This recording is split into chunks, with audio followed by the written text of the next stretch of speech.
Assalamualaikum warahmatullahi wabarakatuh. Alhamdulillahi rabbil alamin.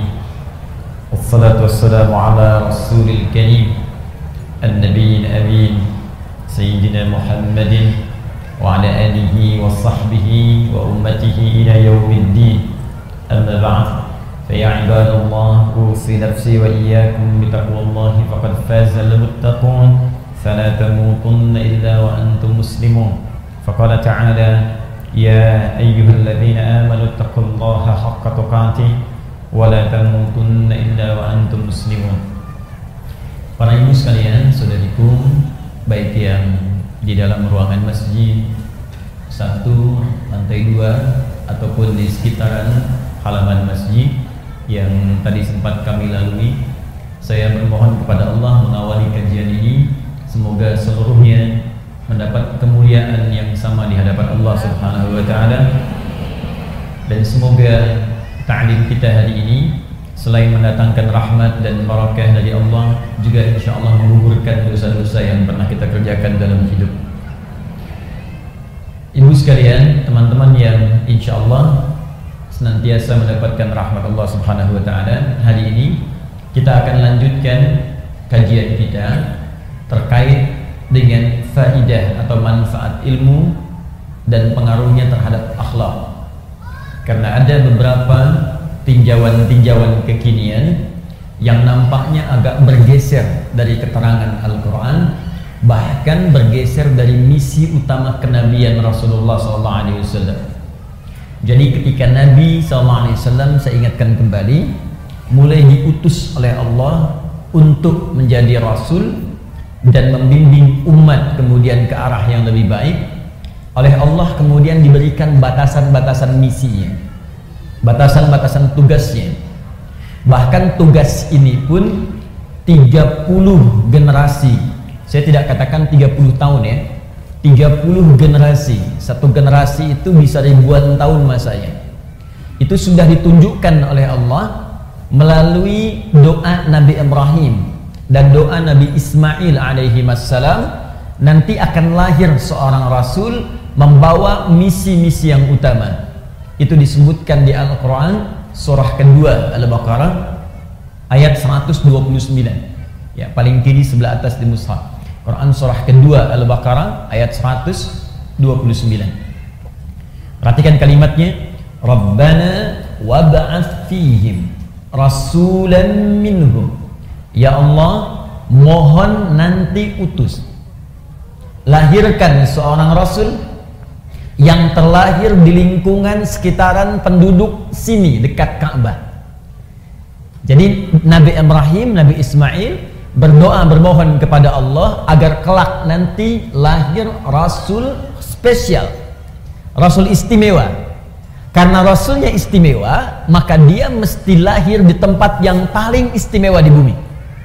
Tidak ada tempat yang paling istimewa di bumi kecuali Ka'bah Al-Musyarrafah. Karena itu saat Ka'bah pertama kali kemudian disebutkan dalam Al-Quran, itu terkait berkelindan dengan keberkahan di dalamnya. Yuk kita ambil Quran surah ketiga misal Ali Imran ayat ke-96 sampai 97. Inna awwala baitin wudi'a lin-nasi lalladzi bi Bakkah mubaraka. Sungguh rumah pertama, tempat pertama di muka bumi yang dibangunkan untuk manusia. Jadi saking spesialnya bukan manusia yang bangun, tapi dibangunkan untuk manusia. Jadi kalau kita kan biasa bangun rumah, yang bangun tukang, kan? Yang bangun manusia. Tapi yang ini tidak. Dibangunkan untuk manusia, bukan manusia yang bangun. Dan sekitarannya penuh dengan keberkahan. Ya, Quran surah kedua Al-Baqarah ayat ke-126. Ya, paling kanan sebelah bawah di mushaf. Wa idh qala Ibrahim rabbij'al hadza baladan amina warzuq ahlahu minat thamarati man amana minhum billahi wal yaumil akhir. Ketika Nabi Ibrahim berdoa, ya Allah, mohon jadikan negeri ini, ya sekitaran Ka'bah, Makkah dan sekitarannya, tempat yang paling menenteramkan di bumi. Karena itu ibu sekalian, teman-teman kalau datang ke Makkah itu punya masalah sebesar apapun, di depan Ka'bah itu bisa hilang. Tiba-tiba yang keluar air mata aja, hati tenang. Ibu nggak percaya silahkan. Ibu sedang punya persoalan, sedang punya masalah, masuk rumah nggak enak, lihat TV nggak nyaman, lihat suami gelisah, bisa. Tapi di depan Ka'bah itu bisa hilang, bisa tenang gitu, bahkan bisa bikin status. Ternyata ini yang bisa menenangkan hatiku, ceplik gitu ya. Orang tawaf dia foto. Sebentar. Nah, ini jaminan. Jadi satu-satunya tempat di bumi satu yang bisa mendatangkan ketenangan. Yang kedua, saking berkahnya, itu kan tempatnya tandus, Bu. Ya, para akhwat sekalian, tempat itu tandus. Tempat itu tandus, panas luar biasa, bebatuannya sifatnya padat. Jadi kalau teman-teman main ke Mekah, ya saya doakan insya Allah yang belum pernah haji atau umrah bisa berangkat lebih cepat ya. Ya. Dan tidak cukup dengan amin, nabung. Siapkan dari sekarang, nabung. Amin amin, kalau nggak ada persiapan nggak akan terwujud sampai kiamat kurang 2 hari. Sehari lagi buat persiapan lah, taubat minimal. Baik, saya kembalikan. Itu tempat tandus, bahkan air juga sulit, bebatuannya sifatnya padat. Itu ada di Quran surah ke-14 ayat 37. Ya, sifatnya biwadin ghairi dzi zar'in 'inda baitikal muharram. Kata Nabi Ibrahim, ya Allah, saya tinggalkan anak keturunanku ini di satu tempat di lembah yang tandus. Lembah yang tandus, air pun sulit didapatkan, tumbuhan gak tumbuh. Cuma memang berkahnya inda baitikal muharram, karena dekat dengan Ka'bah ini, maka dia dapat keberkahan. Walaupun tak bisa tumbuh tanaman, batunya tandus luar biasa, pekat dan kuat luar biasa, tapi karena berkah, hampir semua buah-buahan itu ada di sana. Pisang ada, pohon pisang nggak ada, Bu, tapi pisangnya ada. Pohon apel nggak ada, apelnya ada.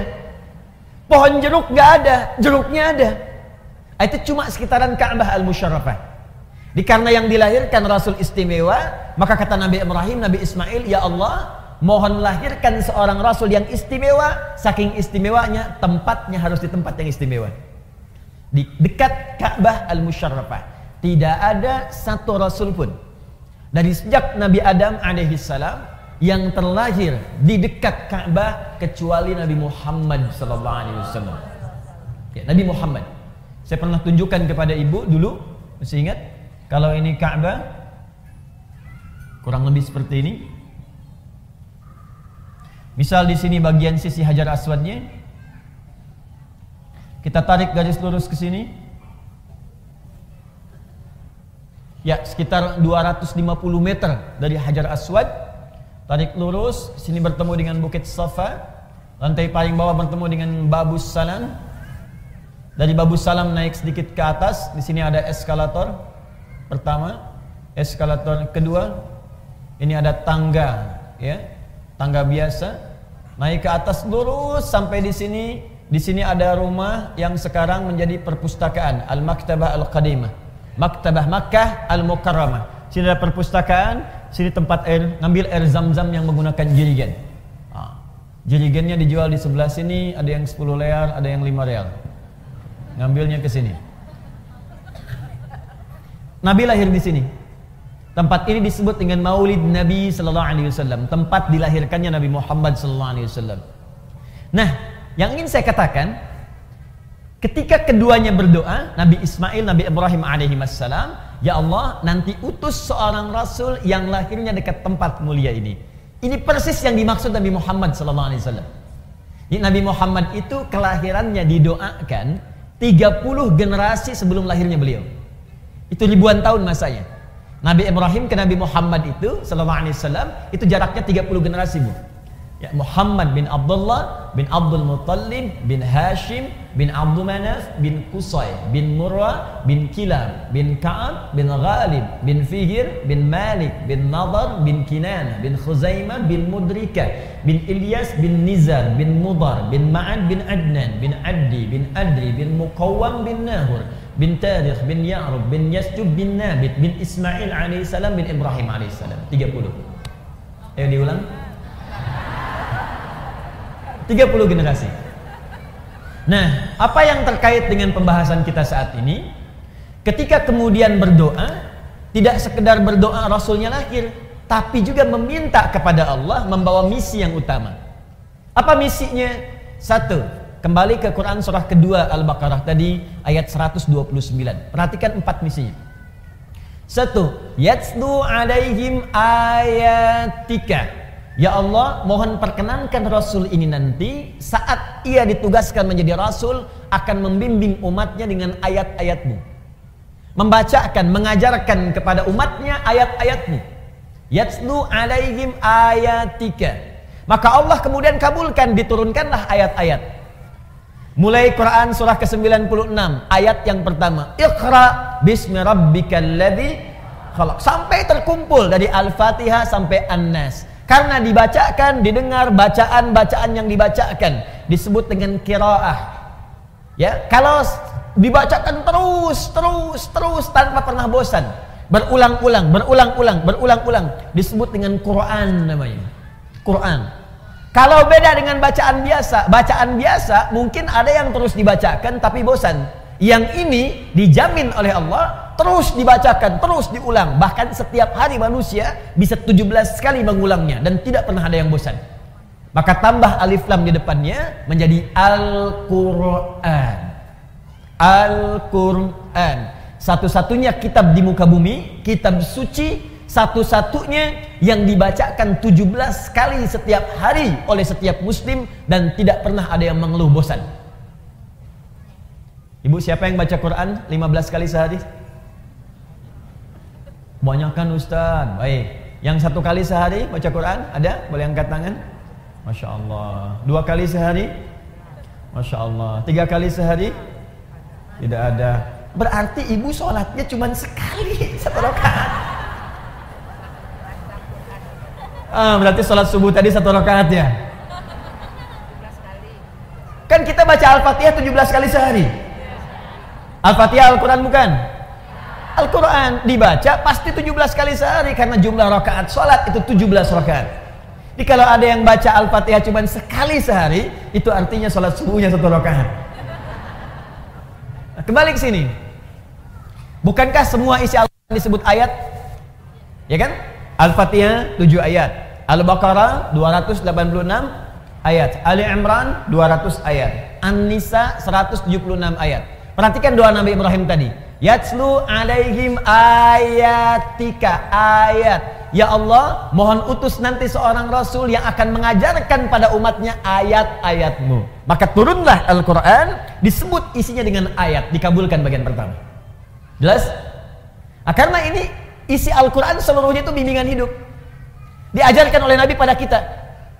Nah, saat Nabi mengajarkan kepada kita itu, tuntunan Nabi ketika mengajarkan kepada kita dijelaskan oleh Nabi, maka terkumpulah ajaran-ajaran Nabi. Kumpulan dari sesuatu ajaran disebut dengan kitab namanya. Baik, teruskan ayatnya. Rabbana wab'ats fihim rasulan minhum yatslu alaihim ayatika wa yu'allimuhumul kitab. Saya ulang. 1 ayat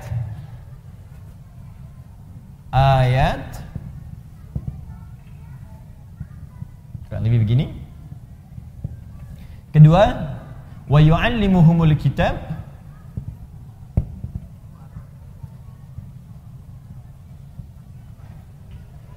Contoh. Tahan, nanti ibu akan paham ketika saya selesaikan di akhir apa yang saya maksudkan. Baik, ibu sekalian, para akhwat. Kata Nabi Ibrahim, Nabi Ismail, ya Allah, utus seorang Rasul dan turunkan ayat kepada Rasul ini untuk mengajarkan umatnya. Maka Allah turunkan. Ada ayat misalnya tentang sholat, bimbingan, bagaimana cara menyembah Allah subhanahu wa ta'ala. Turun Quran surah kedua Al-Baqarah ayat ke-43. Wa aqimus sholat, tunaikan sholat. Ayatnya kan turun kan? Maka turun ayat. Makanya tidak boleh kita beribadah kalau tidak ada ayatnya, tidak ada dalilnya. Baik itu ayat dari Allah atau petunjuk dari Nabi. Jadi kalau ibadah itu saking sayangnya Allah, kamu gak usah banyak-banyak ibadahnya. Ini yang saya tunjukkan aja, kamu kerjakan. Jadi dalam ibadah itu gak boleh kreatif. Ya. Apa yang Allah tunjukkan, saking inginnya Allah mudah dan gak capek ibadah kita. Ini aja kerjakan nih, turun. Nah, cuma kan gak cukup dengan ayat. Wa aqimus shalat, tunaikan salat. Orang bertanya, "Ya Rasulullah, bagaimana cara salatnya?" Gak cukup dengan turun ayat, "Ayo kerjakan salat." Caranya bagaimana? Maka yang kedua kemudian turunlah kalimat wa yu'allimuhumul kitab. Ajarkan caranya. Maka diajarkan oleh Nabi dari mulai takbir sampai dengan salam. Turun ayat, kerjakan salat. Bagaimana caranya? Ditunjukkan oleh Nabi. Begini cara takbirnya. Ya, begini cara sedekapnya. Begini cara rukuknya, begini cara sujudnya sampai dengan salamnya. Dikabulkan. Doa yang kedua, Nabi Ibrahim, Nabi Ismail dikabulkan oleh Allah Subhanahu wa taala. Maka ajaran Nabi menerangkan Alkitab itu sekarang disebut dengan hadis, prakteknya disebut dengan sunnah namanya. Pelan-pelan. Kumpulan ayat tadi disebut apa? Al-Quran. Baik. Penjelasan Al-Quran dari Nabi disebut apa tadi? Hadis. Prakteknya disebut apa? Sunnah. Sunnah. Dalilnya dari Al-Quran, penjelasannya dari sunnah Nabi SAW. Maka kalau ibu ingin bertanya bagaimana cara sholat, lihat keterangan Nabi, lihat sunnahnya Nabi. Maka turunlah kemudian bimbingan-bimbingan Nabi ini dibukukan supaya kita mudah pelajari. Nah tadi saya sampaikan sesuatu yang dikumpulkan, sesuatu yang dibukukan disebut dengan kitab namanya. Maka para ulama sekarang mengumpulkan bimbingan-bimbingan Nabi disebut dengan kitab. Maka muncullah apa yang disebut dengan kitab hadis. Ibu kalau ingin lihat misalnya bagaimana Nabi mengajarkan sholat, lihat kitab hadis. Buka Sahih Muslim misalnya, ya di Kitabus Shalah bab tentang sholat nomor hadis 397 misal, ya. Bagaimana caranya? Kata Abu Hurairah, kata Nabi, "Idza qumta ilas shalah," jika Anda ingin menunaikan salat dengan sempurna, asbigil wudu, sempurnakan dulu wudunya, thumma istaqbilil qiblah, kemudian menghadap ke arah kiblat. Setelah kemudian siap, thumma fakabbir, kemudian bertakbir, farafa'a yadayhi hadwa mankibaihi, maka letakkan telapak tangannya kemudian sejajar dengan bahunya di sini. Di An-Nasai nomor hadis 1101, boleh kemudian jempolnya mendekat kepada daun telinga, boleh menempel. Kemudian fawadha'a yadahul yumna 'alal yusra, maka letakkan telapak tangan yang kanan di punggung yang kiri begini. Pas. Boleh pergelangan bertemu dengan pergelangan, rusgun ala rusgin, ini pergelangan bertemu pergelangan di sini. Boleh begini, boleh begini. Tapi yang begini langsung ya. Jadi begitu takbir Allahu Akbar begini, jadi nggak diukur dulu. Allah. Boleh ke sini, Sa'id di sini. Tapi tidak boleh ke sini. Di sini tidak boleh, Bu. Ya. Nah, kumaha tuh Ustaz, abis mah ada di puncak salat subuhna. Subuh begini. Nah, ini enggak boleh. Ya, tetap sampai sini, enggak boleh sampai sini. Kata Nabi, jangan engkau salat seperti orang yang sombong, meletakkan telapak tangannya sampai dengan kemudian di sikunya, mirfaq begini. Kayak orang punya proyek lihat-lihat begini, ya. Nah, sampai sini. Ada yang dikerjakan, ada yang dilarang. Secara singkat bimbingannya ini terkumpul dalam kitab, diterangkan dalam hadis, dipraktikkan dalam sunnah. Jelas sampai sini? Nah, tapi nggak cukup sampai sini. Awas, hati-hati. Nggak cukup kita belajar Al-Quran, sunnah. Al-Quran, sunnah. Ada dua lagi. Ada dua lagi. Dan dua ini, apalagi nanti yang terakhir, yang keempat, itu adalah parameter, ukuran keberhasilan seorang muslim mempelajari Al-Quran dan sunnah. Jadi kalau Anda diajak untuk belajar atau ibu kemudian belajar Al-Quran, ini sunnahnya, Al-Quran ini sunnahnya, tapi kemudian pelajaran itu tidak menghasilkan hasil yang keempat. Hasil yang keempat ini artinya ada yang keliru dalam proses belajarnya. Jelas sampai sini? Baik. 3. Sebelum sampai ke yang ketiga, yang ini menjadi dalil. Dua-duanya dalil. Sudah? Ini kumpulannya disebut dengan kitab, penjelasannya dari hadis, tuntunannya disebut apa namanya? Sunnah. Ilmunya disebut dengan fiqih namanya. Ilmunya disebut dengan fiqih. Seperti ini. Fiqh. Tahan pelan-pelan. Ini penting saya terangkan dulu fiqih. Nah, kenapa saya sebutkan fiqih? Karena nanti di fikih ini ada kaitan dengan yang ketiga. Ini tugas Nabi yang ketiga. Apa itu? Wal hikmah. Mengajarkan hikmah di balik setiap ketentuan yang tertuang dalam Al-Quran dan Sunnah tadi. Hikmah. Esensi dari setiap perintah yang Allah kemudian sampaikan dan Nabi jelaskan. Hikmahnya apa? Esensinya apa? Fungsinya apa? Contoh, ibu fokus misalnya tadi kembalikan ke sholat. Kita ingin menunaikan sholat.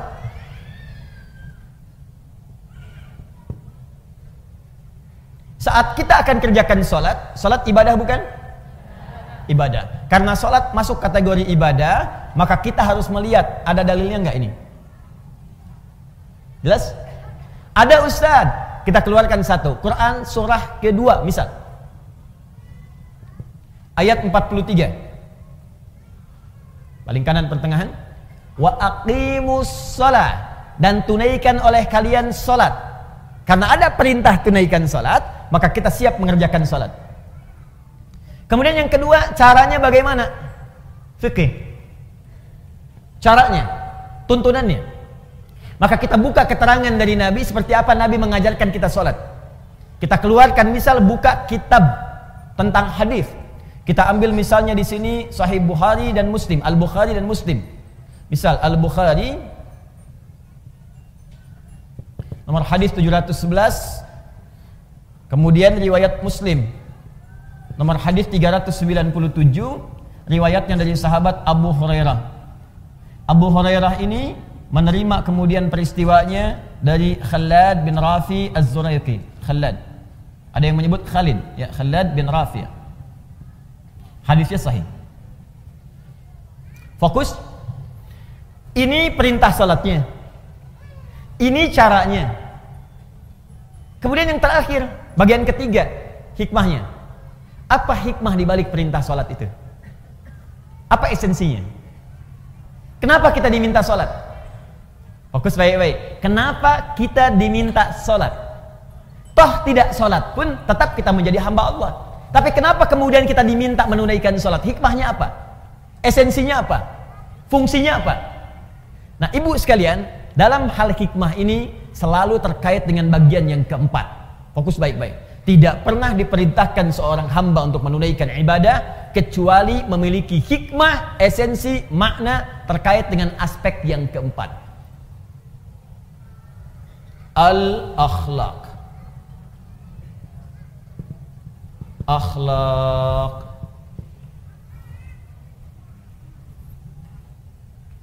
Tahan. Saya kembalikan ke nomor 3 dulu sebelum kita masuk ke akhlak. 1. Buka Quran surah ke-20 ayat yang ke-14. Ada? Quran surah Taha, ya? Ma anzalna ilaikal Qur'ana litashqa, ayat ke-14. 14. Innani anallah. Ada? Innani anallah la ilaha illa ana fa'budni. Ada? Wa aqimis salata li dzikri. Ada? Baik, sekarang perhatikan baik-baik. Ibu sekalian, yang Tuhan itu siapa? Allah. Pencipta kita siapa? Yang hamba siapa? Kita, manusia. Apa yang membedakan antara Tuhan Khalik yang menciptakan kita dengan kita hamba yang diciptakan? Mesti ada beda. Apa beda antara direktur dengan karyawan? Direktur memanage perusahaan, memberikan perintah, karyawan mengeksekusi. Apa beda tuan rumah dengan asisten rumah tangga? Tuan rumah mengatur, memberikan perintah, asisten rumah tangga mengeksekusi, gitu kan? Apa beda antara Allah Rabbun, Tuhan, Khaliq dengan manusia sebagai hamba? Maka bedanya mesti ada perbedaan di antara keduanya. Allah yang disembah, manusia yang harus menyembah. Allah yang diibadahi, manusia yang harus ibadah. Karena itu ketika Allah mengatakan saya Tuhan, lihat ayatnya. Innani anallah, kata Allah, saya Allah. La ilaha illa ana, tidak ada Tuhan selain saya. Yang Tuhan cuma saya, kata Allah. Yang lain bukan Tuhan. Yang Tuhan cuma saya, kata Allah. Yang lain bukan Tuhan. Nah, kalau engkau yakin saya Tuhan, kata Allah, maka buktikan keyakinanmu itu. Bagaimana cara membuktikannya? Fa'budni, sembah saya. Sembah, kalau memang yakin Allah Tuhan, ya buktikan. Cara membuktikannya, kita sujud kepadanya. Kita menyembahnya. Bagaimana cara menyembahmu ya Allah? Teruskan ayatnya. Wa aqimis sholat, tunaikan sholat. Jadi ketika kita diminta menunaikan sholat itu, salah satu hikmahnya untuk menegaskan dan menegaskan pembuktian kita bahwa kita memang hamba, bukan Tuhan. Makanya kalau ada orang, manusia, selama hidupnya nggak pernah sholat, maka ada yang salah dengan dirinya. Seakan-akan dia merasa sebagai Tuhan. Kalau ibu manusia, pasti ibu sholat. Kalau ibu makhluk, pasti sholat. Kalau ibu hamba, pasti sholat. Karena ciri seorang hamba dalam Al-Quran disebutkan, yang pertamanya, dia mau ibadah kepada Allah Subhanahu wa Ta'ala. Karena itu Allah murka pada setiap hamba yang tidak mau ibadah, karena ini keluar dari ciri kehambaannya. Jelas sampai sini? Nah, makanya ketika dipanggil misalnya Allahu Akbar, adzan, itu seakan-akan pertanyaan kepada kita. Kamu manusia bukan? Kamu manusia bukan? Cuman ada satu makhluk yang turun ke muka bumi ini. Hati-hati bu ya. Yang selama dia turun gak pernah mau sholat kepada Allah Subhanahu wa Ta'ala. Jadi yang turun ke muka bumi ada dua jenis makhluk bu. Dua jenis makhluk. Satu manusia, yang kedua setan. Saya ulang ya. Satu manusia, yang kedua setan. Itu ada di Quran surah kedua Al-Baqarah ayat 38 paling kanan sebelah atas. Qul nahbiqu minha jami'a. Hei kalian semua, Adam, Hawa plus iblis, setan yang menggodanya, turun semua ke bumi. Fa imma ya'tiyannakum minni huda. Maka kalau ada petunjuk dariku, hudan itu artinya petunjuk. Hudan, petunjuk untuk sholat, petunjuk untuk zakat, petunjuk untuk puasa, petunjuk untuk bahagia, petunjuk untuk senang. Kata Allah, kalau ada petunjuk dariku, hudan namanya. Makanya ketika Allah menyebutkan kalimat hudan pertama dalam Al-Quran, dia bersanding dengan sholat. Buka Quran surah kedua Al-Baqarah ayat 2-3. Dzalikal kitabu la raiba fi hudan lil muttaqin. Apa makna hudan itu? Ayat 3-nya. Alladzina yu'minuna bil ghaib wa yuqimunas salat. Di antara penjelasan hudan itu detailnya adalah salat. Kata Allah, turun semua ke bumi. Kalau ada petunjuk dariku untuk kebahagiaan kamu. Kalau ada petunjuk dariku untuk kenyamanan kamu. Kalau ada petunjuk dariku untuk kesuksesan kamu hidup di dunia. Jadi Masya Allah, ini kalau kita tahu tentang konsep ini, maka tidak ada sedetik pun dalam hidup kita kecuali ingin syukur saja pada Allah. Jadi ketika Nabi Adam dan istrinya Hawa diturunkan dan melahirkan kita kemudian hari, itu Allah menginginkan kita hidup di dunia ini, hidupnya senang bu, bahagia. Ini gak pernah ada keterangan di Quran Allah menginginkan kamu susah, itu gak ada. Di semua makhluk yang tinggal di bumi yang namanya manusia itu, ketika dia terlahir, kata Allah, saya ingin kamu bahagia, saya ingin kamu senang, nanti yang abadi nanti di akhirat. Tapi kamu dapatkan dulu percikannya saat di dunia, percikan kebahagiaan. Ayo, kalau berumah tangga bahagia, kalau bekerja bahagia, jadi anak bahagia, jadi istri bahagia, jadi ibu bahagia. Itu begitu pertama lahir, misinya misi kebahagiaan. Jadi kalau ada manusia yang tidak bahagia, yang salah bukan Allah, yang salah manusianya sendiri. Kenapa? Karena tidak mengikuti petunjuk kebahagiaan yang telah Allah tetapkan. Kan begitu Adam diturunkan, kata Allah, ini saya berikan petunjuk. Petunjuknya petunjuk bahagia. Kalau kamu ikuti petunjuk ini, hidupmu selama di dunia, jadi apapun engkau akan bahagia. Jadi dokter yang bahagia. Jadi ibu rumah tangga yang bahagia. Jadi pekerja yang bahagia. Jadi anak yang bahagia. Karena itu dalam Al-Quran semua ada tuntunan tentang ibu, tentang anak, tentang istri. Puncaknya kebahagiaan. Karena itu ketika Allah mintakan kita untuk ibadah pun, sholat, selain tadi diminta patuh sebagai hamba, diminta taat sebagai hamba, puncaknya hikmah yang kedua adalah kebahagiaan. Silahkan ibu cek dalam panggilan azan ketika diminta sholat, hayya 'alas sholat, ayo sholat. Apakah kalimat azan berhenti sampai di situ? Tidak. Teruskan setelah itu apa? Hayya 'alal falah. Falah itu artinya apa? Falah itu bahagia, falah itu sukses, Falah itu beruntung. Jadi begitu kita dipanggil sholat, Allahu Akbar, kata Allah, yang merasa hamba, ayo sholat. Kalau nggak merasa hamba, ya nggak sholat. Berarti kalau ada yang tidak sholat, dia merasa dirinya bukan hamba. Cuman satu di antara dua makhluk, yang satu sholat, yang satu tidak. Yang sholat itu manusia, Adam dan Hawa. Yang tidak sholat adalah setan. Makanya setan itu ketika dia mendengar suara adzan, Allahu Akbar, Abu Daud nomor hadis 857. Fafarra syaitanu alaihi dhuratun. Maka setan ketika mendengar suara adzan langsung lari terbirit-birit saking tidak ingin mendengar suara adzan. Jadi kalau ada yang alergi dengan adzan, suara apa ini? Berisik sekali. Laguku lebih indah daripada adzanmu, misal. Nah, ini sama dengan bukan saya yang bilang, awas hati-hati. Awas, nggak boleh saya jadi tersangka. Awas hati-hati. Bukan saya yang bilang. Ini sama dengan dia sedang dipengaruhi oleh setan. Karena hakikatnya manusia. Mesti beda. Jadi kalau ibu ingin bedakan, ibu itu manusia apa setan, gampang. Satu, manusia itu pasti sholat. Ini gampang aja. Kalau ibu sedang sholat, misalnya Allahu Akbar, ada yang tidak sholat, setan. Bukan. Ini artinya dia tidak sedang sadar. Dia sedang tidak sadar dengan kehambaannya. Jelas sampai sini? Maka jangan ikut ikutan setan, Bu. Jangan bersaing dengan setan. Setan itu profesional dalam urusan maksiat. Dan sangat sempurna, perfect dalam urusan meninggalkan ibadah. Jadi kalau ibu sudah nggak mau ibadah, ibu sudah telat, ketinggalan. Udah ada setan yang duluan. Dan jangan bersaing, ibu nggak akan menang. Nggak akan menang. Karena itu lebih baik kita menjadi manusia yang seutuhnya. Jelas? Hayya 'alal falah. Hikmah yang kedua, setiap ibadah melahirkan kebahagiaan. Makanya semua orang-orang yang ibadah itu pangkal pertama kebahagiaan itu ketenangan, Bu. Ketenangan. Mustahil orang bisa bahagia kalau tidak tenang. Ibu pilih mana ya? Kaya tapi gelisah atau miskin tapi tenang. Tidak ada pilihan ketiga, nggak usah maksa. Kaya tapi gelisah atau miskin tapi tenang. Ayo. Angger kaya tapi tenang. Kaya tapi tenang. Ya itulah ibu-ibu. Selalu ada pilihan yang ketiga. Mau ke majelis taklim, ikut pengajian, datang pada suami, wah bawa proposal tentang warna baju, kan? Satu merah, yang kedua biru. Masya Allah. Ayah mana yang paling bagus ya? Merah atau biru?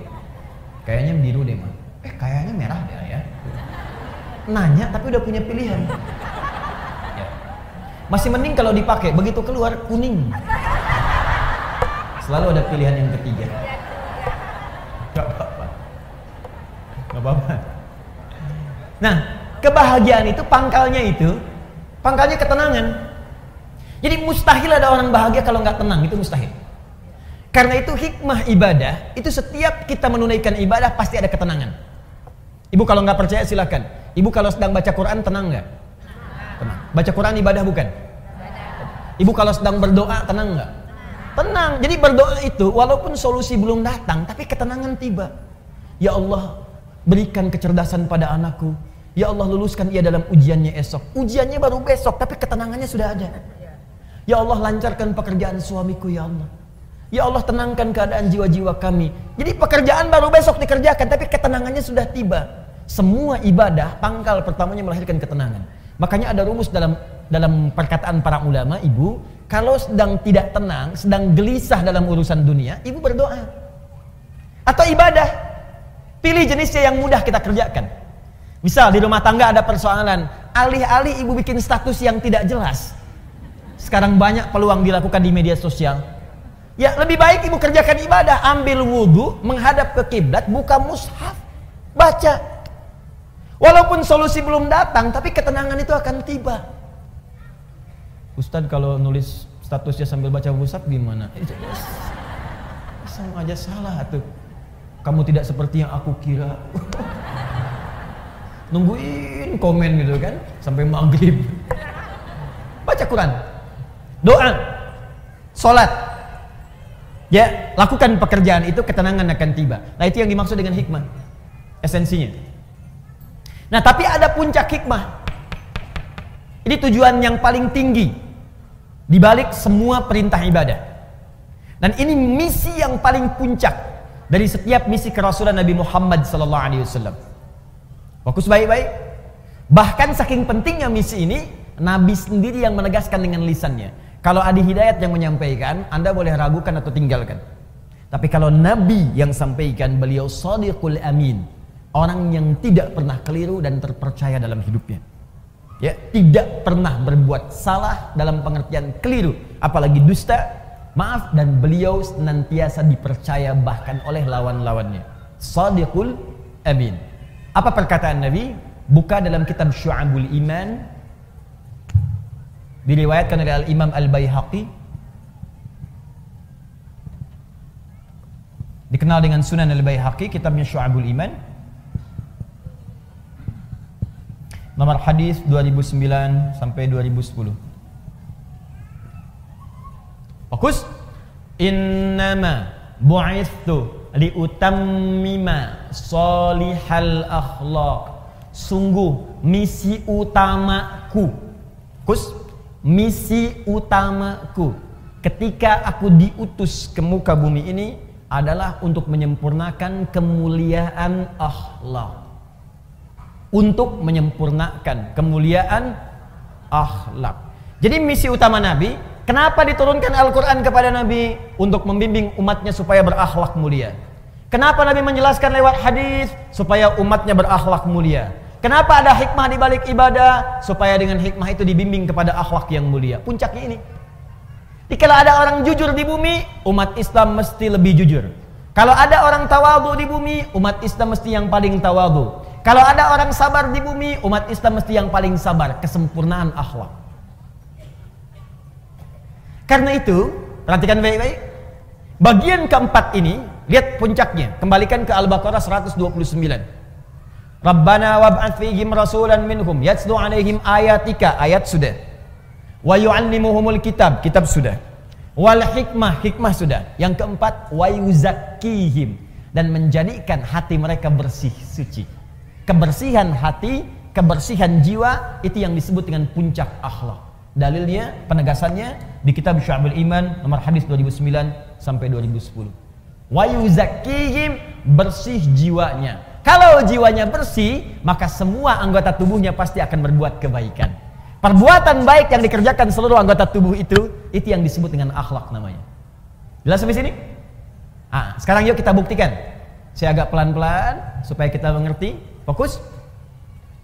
Contoh sholat. Kembali. Ibadah bukan? Karena itu mesti ada apa? Dalil. Ambil dari Al-Quran. Dalilnya Quran surah kedua ayat 43. Jelas? Baik. Caranya bagaimana? Yu'allimuhumul kitab. Lihat di Al-Bukhari hadisnya.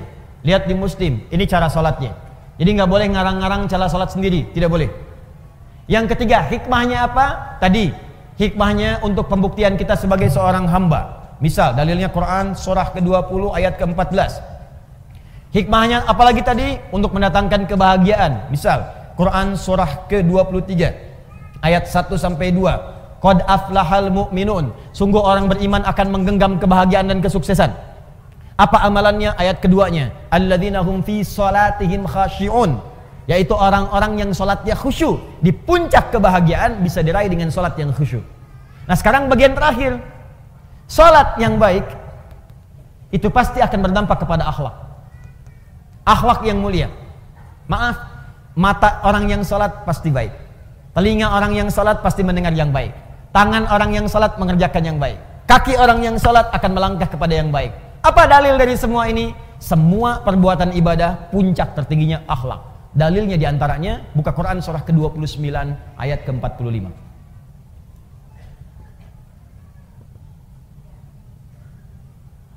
Al-Ankabut ayat 45. Ibu hafal insyaallah pertengahannya, cuman awalnya aja barangkali yang sering dilupakan. Buktinya gampang. Innas sholata tanha. Itu pertengahannya. Awalnya utlu ma uhya ilaika minal kitab. Lihat utslu tilawah, Bu. Coba Ibu bandingkan dengan Al-Baqarah 129. Rabbana wab'ats fihim rasulan minhum yatslu alaihim ayatika. Yatslu itu baca, pelajari. Perintahnya utslu. Sebelum Anda sholat, baca dulu, pelajari dulu, lihat keterangan yang bersumber dari Nabi. Utslu, watslu, utslu. Lihat ayatnya, lihat keterangannya. Ada kan? Terus utslu ma uhiya ilaika minal kitab. Kitab ada lagi disebutkan. Ya, Rabbana wab'ats fihim rasulan minhum yatslu utslu. Yatslu alaihim ayatika wa yu'allimuhumul kitab. Kitab disebutkan lagi. Utslu ma uhiya ilaika minal kitab. Kata Al-Qur'an, ibu sebelum sholat jangan tergesa-gesa untuk sholat. Keluarkan dulu semua tuntunan dari Nabi bagaimana cara sholat yang baik. Pahami bacaannya. Utslu itu punya 3 arti dari kata tilawah. Utslu dari kata tilawah punya 3 arti. 1, baca. 2, pahami yang dibaca. 3, amalkan yang dipahami itu. Tilawah namanya. Makanya kalau ada orang baca Quran, supaya kita paham, di sampingnya kan ada yang menerjemahkan kan? Siapa yang menerjemahkan itu? Sari tilawah. Sebetulnya orang Arab itu tidak mengenal sari, kenalnya tilawah. Tilawah. Cuman mungkin di Indonesia yang pertama kali tilawah itu Busari. Makanya disebut sari tilawah. Ya, coba kalau Adi, mungkin Adi tilawah gitu ya, atau Daan tilawah gitu, bisa. Ya, jadi nggak, sari tilawah itu sebetulnya tambahan sarinya. Ya, sari tilawah, sarinya itu tambahan. Yang betul dia tilawahnya. Cuman karena mungkin pertama kali yang tilawah Busari, makanya sari tilawah. Tapi poinnya, kenapa ada sari tilawah? Supaya bisa memahamkan kepada kita apa yang dimaksud bacaan tadi. Nah, persis sama dalam sholat. Kata Allah sebelum sholat, baca dulu bacaan sholat. Pahami dulu. Memahami sesuatu disebut fikih namanya. Ini bisa tulis fikih. Makanya kalau ibu belajar tentang hukum ibadah, itu pasti semua fikih. Nggak ada tulisan ilmu fikih. Coba ibu cari ya, buku tentang sholat, pasti judulnya fikih sholat. Tentang zakat, fikih zakat. Tentang haji umrah, fikih haji. Ibu nggak akan temukan buku judulnya ilmu sholat. Nggak ada. Ilmu haji nggak ada, yang ada fikih. Apa maksud kalimat fikih ini? Paham. Maksudnya kata Allah, hei engkau, kalau engkau ingin khusyuk dalam sholatmu, ingin nikmat sholatmu, maka pahami bacaan dan gerakan sholat itu. Jangan sampai engkau sholat tapi tidak mengerti yang dibaca. Coba jujur pada diri kita masing-masing ya, jujur saja. Dari sekian ribuan kali sholat yang kita tunaikan, ruku dan sujud, berapa persen bacaan sholat yang dipahami? Tuh. Katanya ibu pengen khusyuk tapi nggak ngerti yang dilakukan, bagaimana bisa khusyuk. Ruku tapi nggak paham bacaan ruku. Sujud nggak ngerti bacaan sujud, mustahil kita bisa mendapatkan kekhusyuan itu. Nah, ini bagian pertama, utslu ma uhya ilaika minal kitab. Ini kitab ini. Kemudian wa aqimis shalah, setelah paham tadi bacaan gerakannya, tunaikan salat. Ini. Sekarang perhatikan, apa hikmah tertinggi dari salat itu? Teruskan ayatnya. Innas salata tanha 'anil fahsya. Itulah akhlak. Kata Allah, kalau salat seseorang benar, maka ukurannya adalah dia akan terbebas dari perbuatan keji dan munkar. Di salat yang ditunaikan dengan benar. Salat yang ditunaikan dengan benar. Ada alif lamnya, Bu. Ingat ya, ada alif lamnya. Kalau tidak ada alif lamnya, salat itu artinya umum, salatnya bebas. Ibu mau cepat-cepat, mau lambat silahkan, mau khusyuk, mau tidak bebas. Tapi kalau ada alif lamnya disebut alif lam ma'rifah, khusus sesuai ketentuan. Dan semua bacaan salat dalam Al-Quran, semua bacaan salat, kalimat salat dalam Al-Quran yang bermakna ibadah, dari mulai takbir sampai dengan salam, seluruhnya menggunakan alif lam. Kalimat salat pertama Al-Baqarah ayat 3. Alladzina yu'minuna bil ghaib wa yuqimunas shalah. Al-Baqarah 43. Wa aqimus shalah. 45. Wasta'inu bis sabri was shalah. 153. Ya ayyuhalladzina amanu ista'inu bis sabri was shalah. 238. Hafizu 'alas shalawat. Quran surah ke-11 misalnya ayat 114, aqimis sholata tarafail lail. Quran surah ke-17 ayat ke misalnya 78, aqimis sholata liduluki syamsi. Selalu pakai alif lam. Itu artinya kalau kita sholat mesti benar. Nah kalau sholatnya benar, apa dampaknya dari situ? Akhlak. Tanha anil fahsya'i wal munkar. Maaf, semua orang baik itu sumber kebaikannya terbebas dari dua ini. Mohon izin Bu ya, kalau ibu anaknya, cucunya, atau kita sendiri ingin baik, rumusnya gampang. Bebaskan dari dua sumber ini. Tidak ada yang ketiga. Di keburukan itu cuma dua. Kalau bukan fahsya, pasti munkar. Kalau bukan fahsya, pasti munkar. Apa itu fahsya? Keji. Apa itu keji? Fahsya. Fahsya, keburukan yang bersumber dari syahwat. Pornografi, porno aksi, LGBT, yang jorok-jorok, yang kotor itu fahsya. Awas, hati-hati. Saya ulang ya. Pornografi, porno aksi, LGBT, homo, lesbi, transgender, sejenisnya itu fahsya namanya. Jadi mustahil ada orang sholat berbuat fahsya, mustahil. Makanya ketika seseorang sholatnya benar, itu pasti akan memberikan perisai pada dirinya dari perbuatan fahsya. Nih Bu ya, gak usah jauh-jauh. Kalau sholat kita benar, ibu lihat gambar di handphone, buka misalnya, ya. Begitu ingin lihat berita, tiba-tiba ada gambar yang tidak elok. Itu kalau sholat kita benar, dalam hati kita ada yang disebut dengan burhan namanya. Apa namanya? Burhan. Itu ada Ustadz Yusuf Burhan. Burhan. Laula an ra'a burhana rabbi. Burhan. Burhan itu petunjuk Allah. Saya ulang ya. Burhan itu petunjuk Allah yang muncul dalam hati, yang menjauhkan kita dari maksiat. Petunjuk Allah yang muncul dalam hati, yang menjauhkan kita dari maksiat. Nabi Yusuf pernah diajak berduaan oleh seorang perempuan, istri seorang pembesar, untuk melakukan hubungan yang tidak dibenarkan. Ya, ini dalil tidak dibenarkannya. Awas, perbuatan zina di luar nikah. Hati-hati di surat Yusuf.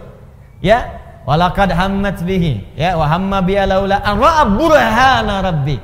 Perempuan itu mengajak Yusuf untuk berduaan. Perempuan itu telah memiliki suami. Yusuf belum menikah sama sekali, diajak berduaan. Ini dalil jelas dalam Al-Quran tidak diperbolehkannya hubungan seksual di luar pernikahan. Jadi nggak usah bikin disertasi, capek. Ya, udah satu ayat baca selesai. Ini artinya orangnya jarang baca Quran. Balik ke sini. Ketika kemudian ditampakkan oleh Allah, laula arra'a burhana rabbi, kalau dia tidak merasakan, melihat burhan, petunjuk di hatinya dari Allah, ini salah, jangan lakukan. Kalau Nabi itu pasti dijaga, maksum. Nabi nggak mungkin berbuat maksiat, dijaga. Kalau kita karena bukan Nabi, dorongan nafsu itu ada, tapi oleh Allah diberikan pancaran di hatinya supaya mencegah dia berbuat maksiat. Makanya ibu sering dengar suara hati ketika berbuat salah. Kalau nggak percaya begini Bu, tes ya, tes. Masih ada nggak nih? Nanti keluar dari sini, ibu coba pakai sendal orang lain. Ngetes, awas, bukan dia lakukan, ngetes. Pakai aja. Punya saya, kata Ustadz Adi. Ini cuma cek. Cek ya. Lihat sini, ibu pakai. Begitu ibu pakai itu, nanti akan ada suara hati dalam benak kita. Itu bukan punya kamu. Pasti itu. Ada snack aja, snack dikasih itu di samping misalnya, ibu mau ambil aquanya. Ketika itu bukan untuk ibu, hati ibu akan mengatakan itu bukan punya kamu.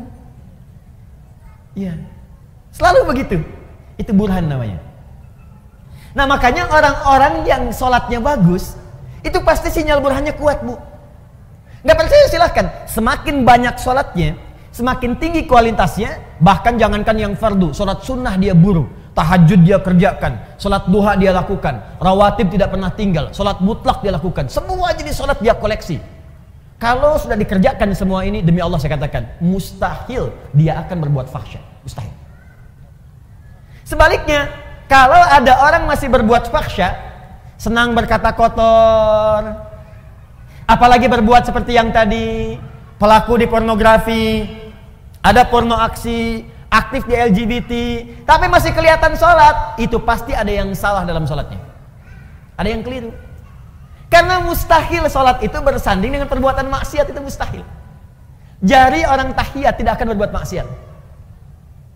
Makanya misalnya yang menyimpang tadi, Ada yang saudara kita sakit misalnya ya, yang homo, yang lesbi, kita doakan supaya sembuh, kita ajak untuk kembali. Kita doakan, berikan pendidikan supaya balik lagi. Nah, pelajaran supaya dia balik dalam aspek syariat itu, dalam hal tertentu dia nggak boleh kemudian menjadi pelaku. Contoh, imam. Homo nggak boleh jadi imam. Di kalangan orang normal itu nggak boleh. Kenapa? Karena di antara syarat tidak terpenuhi, perilakunya tidak mencerminkan kemudian hasil dari perbuatan sholatnya. Dan ketika dia sholat, otomatis bisa mengganggu jamaah di belakangnya. Allahu Akbar.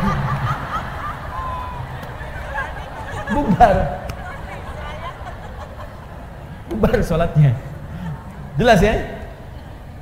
Baik, jadi mustahil Bu, mustahil ada orang sholat berbuat fahsya, itu mustahil. Awas, saya maksud bukan ibu. Kalau pulang ke rumah ada anak, senang lihat tayangan yang tidak bagus, main-main di lingkungan yang tidak baik, maka coba lihat sholatnya. Yakin saya, kalau nggak dia bolong-bolong, pasti nggak maksimal sholatnya. 2, mungkar. Mungkar perbuatan maksiat yang bersumber dari nafsu perut dan akal. Jadi kebutuhannya kebutuhan perut dan direncanakan oleh akal. Misal mencuri,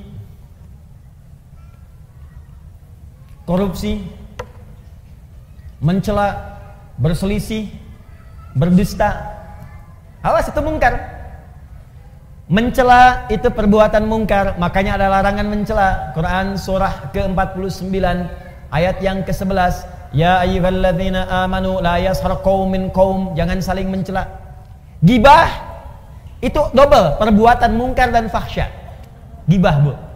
Ya, bahasa kerennya gosip. Ya, makanya maksiat itu jangan dibikin keren Bu. Jangan merubah kalimat maksiat menjadi kalimat yang halus, sehingga dengan halusnya kalimat itu seakan-akan perbuatan itu boleh. Jangan. Ibu katakan aja begitu. Sekarang kan misalnya Bu ya, maaf ya, mencuri sekarang kan dimodifikasi kalimatnya. Korupsi, udah aja sebut maling, itu jelas selesai. Kenapa yang ayam disebut maling, yang besar-besar disebut koruptor? Kan jadi kayak keren. Makanya ketika dibawa kemudian oleh petugas, gayanya kayak mau pergi ke hotel. Bawa koper, bawa apa, rombongan gitu kan. Udah ada sebut maling, udah selesai. Ya. Orang-orang yang menjual diri, laki-lakinya, perempuannya sebut pezina. Ini diperbagus, karena diperbagus seakan-akan jadi boleh. Kupu-kupu malam. Jadi kalimatnya dibikin bagus, karena dibikin bagus itu seakan-akan menjadi boleh. Udah, maksiat pun langsung aja dibikin dengan kalimat yang jelas seketika. Kata Allah, la taqrabu zina, zina. As-sariqu was-sariqatu, maling, pencuri, sebut dengan itu. Sehingga ketika kalimatnya itu keras disebutkan, dia akan jauhi. Bapak kamu maling ya? Bukan, koruptor. Karena dibikin bagus. Ya. Ibu kamu kok keluaran malam-malam? Dia kupu-kupu.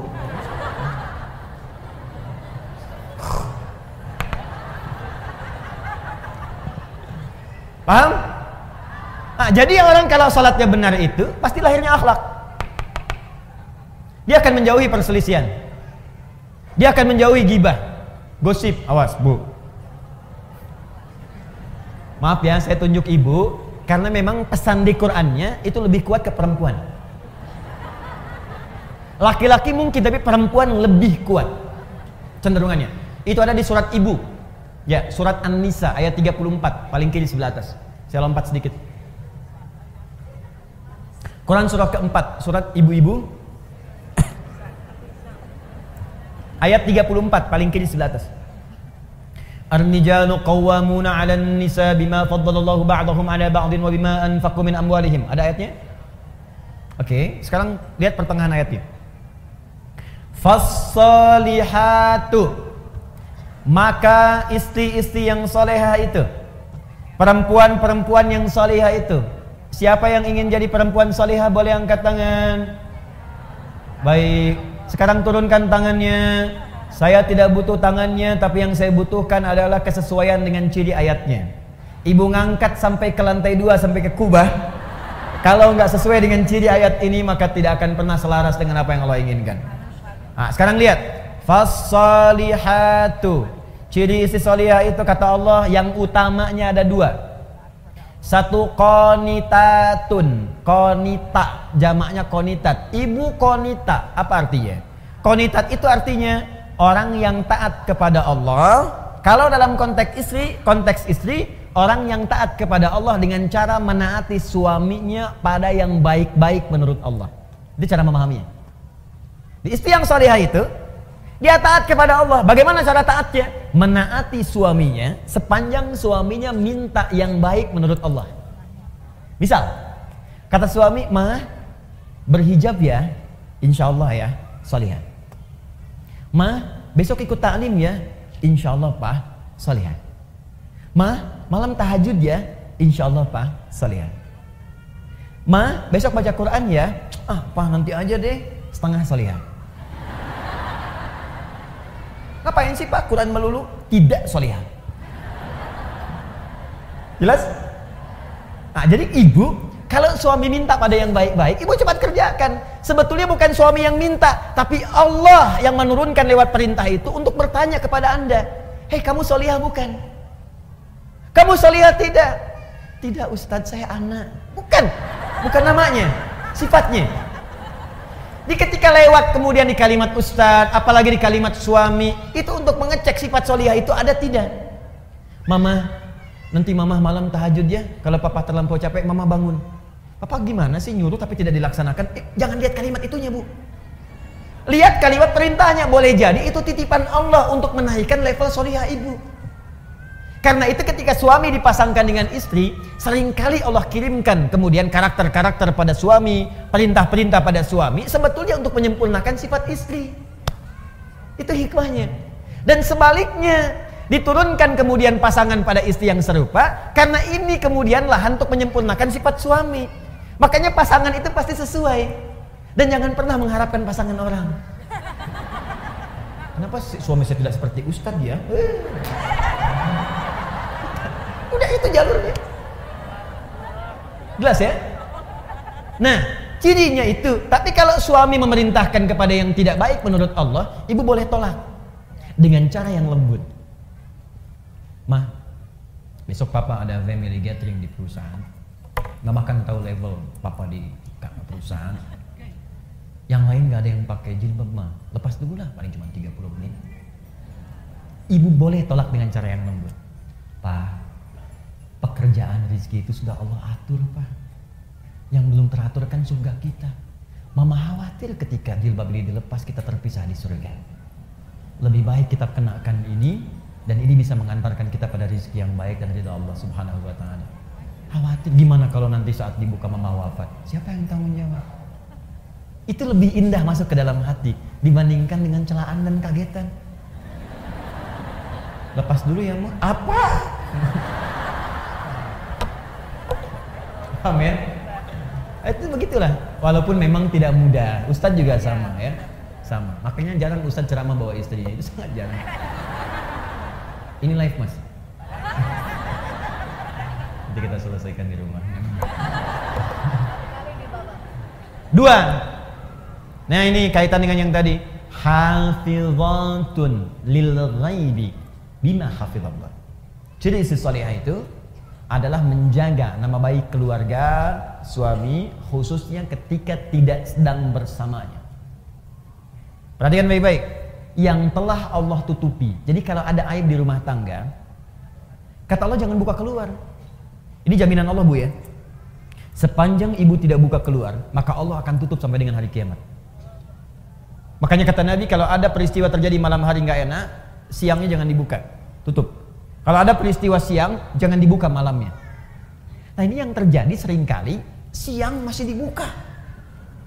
Dan sekarang wasilahnya banyak, media sosial. Dia nggak keluar rumah, tapi bisa bikin status di dalam rumah. Nah yang paling tidak elok itu kadang-kadang, ini menjadi bahan untuk berbuat maksiat. Padahal dia sholat, tapi masih dikerjakan. Yang digosipkan bukan urusan luar, yang dibawa keluar justru masalah di dalam rumah. Judulnya memang pengajian datang. Ustadz belum tiba ketemu kawan, saling bersalaman. Apa kabar? Iya sayang, kemana aja? Alhamdulillah sehat. Gimana kabarnya? Baik. Keluarga gimana? Sehat. Suami gimana? Di situ masalahnya.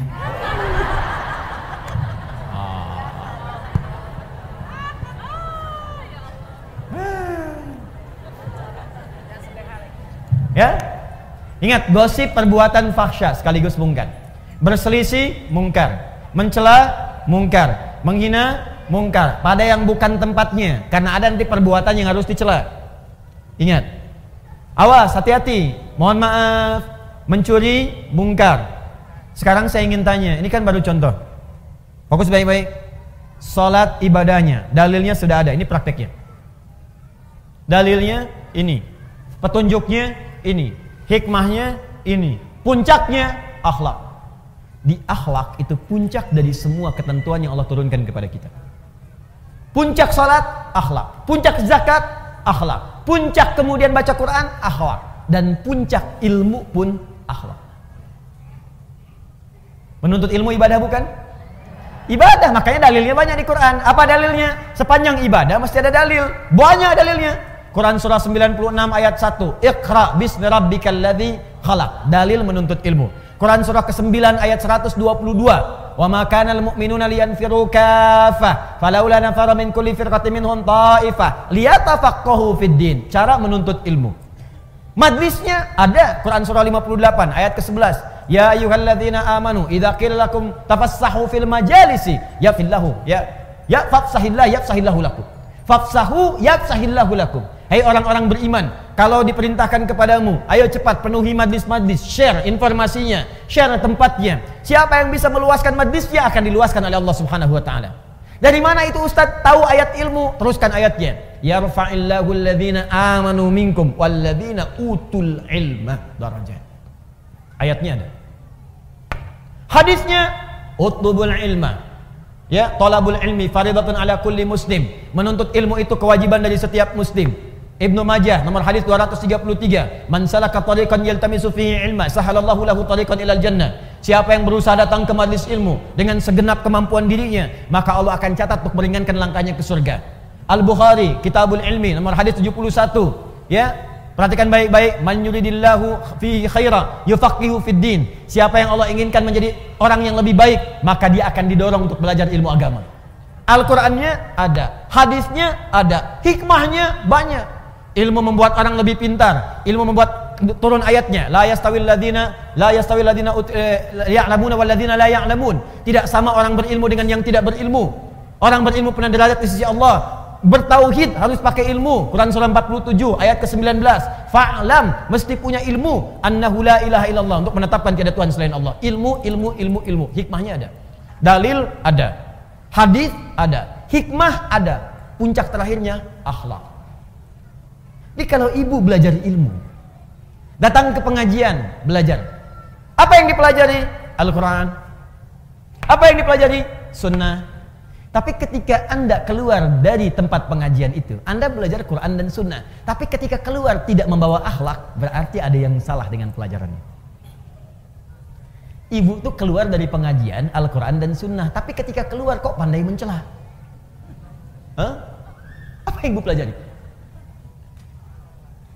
Anda belajar Al-Quran dan Sunnah, begitu keluar dari pengajian pandai berselisih. Apa yang Anda pelajari?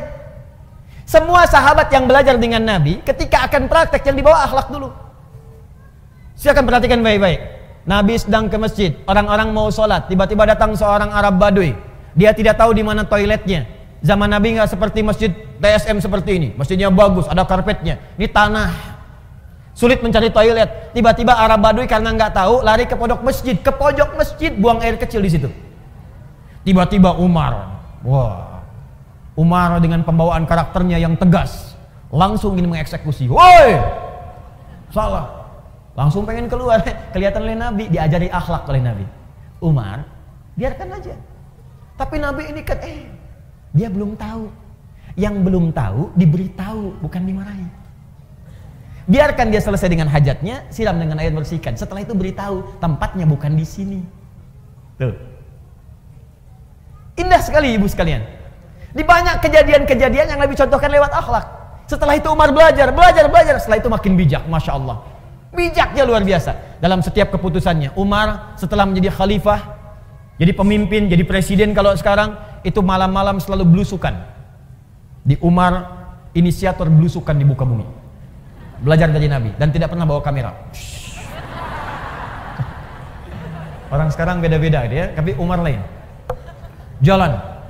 Begitu malam-malam jalan lihat rakyatnya, ada seorang ibu. Memiliki beberapa anak. Ditidurkan oleh ibunya. Ditidurkan itu bukan karena pengen tidur, karena lapar, menangis terus, tidak ada makanan. Dan saat menidurkan ini pura-pura ibu masak. Yang dimasak apa? Pasir isinya batu digoreng-goreng. Sambil masak batu itu dia bersyair. Duhai khalifah, senang-senang tinggal di istana, rakyatmu melarat makan seadanya. Duhai khalifah, engkau makan enak, kami menggoreng-goreng batu tanpa ada makanan. Anakku kelaparan, tidak ada yang makan yang bisa diberikan. Umar lewat. Seketika ketika mendengar dan melihat apa yang disaksikan itu, perhatikan kalimatnya. Ada celaan kepada Umar. Ada kemudian tuntutan kepada Umar. Umar tidak marah merespon itu, langsung lari ke Baitul Mal. Diambil kemudian gandum, dipikul dengan punggungnya. Ajudannya mengejar ingin bawakan, kata Umar, saya yang akan dihisab bukan engkau di hari kiamat. Dibawakan oleh Umar, datang ke tempat ibu itu, kemudian disingkirkan semua batu dan pasir tadi, dimasakkan oleh Umar langsung dengan tangannya dan tidak pernah mengatakan saya khalifahnya, tidak. Jadi begitu dimasakin, si ibunya pun nggak tahu dan Umar nggak perkenalkan dia Umar. Dimasak oleh Umar, ibunya yang paling menarik bu, sambil dimasakin sambil dicela oleh ibu itu. Duhai khalifah, enak-enak engkau tinggal di istana, orang lain yang datang memasakkan kepadaku. Duhai khalifah, engkau enak makan enak, orang lain datang kepadaku bukan engkau. Padahal itu Umar. Apa Umar berkata kemudian, ini saya bu, ya abdi Umar, tidak. Umar masak aja. Setelah itu disuapi oleh Umar, dibantu ibu itu dan pulang. Perhatikan pengajaran Nabi, sungguh indah. Makanya orang-orang yang belajarnya benar, itu puncak tertingginya itu pasti akhlak. Pasti akhlak. Ibu melihat ada orang masuk masjid, sapnya belum lurus. Coba lihat, barangkali dia belum tahu. Orang yang belum tahu diberitahu, bukan dimarahi. Woi, belum lurus tuh, apa nggak tahu? Tidak. Bapak, itu belum lurus. Bu, yuk kita luruskan yuk supaya rapat. Biarin aja. Usil aja. Saya di sini sudah 10 tahun. 10 tahun. Padahal masjidnya baru 5 tahun, Bu. Kadang-kadang ada yang begitu, nggak apa-apa. Nggak ada masalah, baik, nggak apa-apa Ibu ya. Mudah-mudahan nanti bisa diluruskan. Atau imamnya yang posisi lebih tinggi datang. Makanya kami kalau di Timur Tengah itu kalau ngimami jalan dulu, lihat. Ya, jadi nggak langsung di belakang ini, di depan nengok ke belakang. Ya, dan bahasa imam tuh boleh pakai bahasa lokal, nggak harus pakai bahasa Arab. Ya, contoh itu ada bahasa yang harus Arab sepenuhnya seperti azan, sholat harus bahasa Arab. Tapi ada bahasa yang boleh pakai makna dengan bahasa lokal. Seperti imam mengarahkan makmumnya. Ibu sekalian tolong rapatkan, luruskan safnya. Bahasa Arabnya istau istaqimu. Coba ibu paham mana? Yang pertama, yang kedua? Lama kan? Baik. Jadi nggak harus pakai bahasa Arab. Istau, sudah tahu, tidak. Luruskan, rapatkan. Nah, kadang-kadang ada yang belum paham, maka bergeser, lihat, Bu ini belum lurus, belum rapat. Nggak apa-apa kok Pak, di sini aja enak. Ah, kalau ibu nggak pengen rapat, gampang caranya. Jadi imam. Imam tuh nggak harus rapatkan kanan kiri, sendirian aja depan. Oh ya nggak apa-apa nih kalau gitu saya rapatkan, enak. Pertanyaan saya, kenapa sekarang banyak orang belajar, kok tiba-tiba jadi kasar gitu? Yang paling aneh itu begini, belajar Islam tapi kok jadi berselisih. Kenapa? Pulang ke rumah berselisih dengan suami, pulang ke rumah berselisih dengan tetangga. Anda tuh belajar apa? Nabi itu datang ke Madinah mempersatukan. Kenapa Anda belajar kemudian memecahkan diri? Coba cek, silahkan baca sejarah. Nabi di Mekah menyatukan, datang ke Madinah mempersaudarakan Aus dengan Khazraj. Ini Anda belajar, tiba-tiba pulang jadi memecah. Pasti ada yang salah. Akhlaknya kemana? Apa penyebab seseorang ketika belajar ilmu tidak melahirkan akhlak? Apa penyebabnya? Itu inti materi kita. Yang tadi muqaddimah. Oh, judulnya itu kan? Ya kan? Ah, ini judulnya. Sebab kalau nggak saya kasih pengantar, ibu nggak akan paham apa maksud pembahasan ini. Jelas ya? Jadi yang tadi apa? Muqaddimah.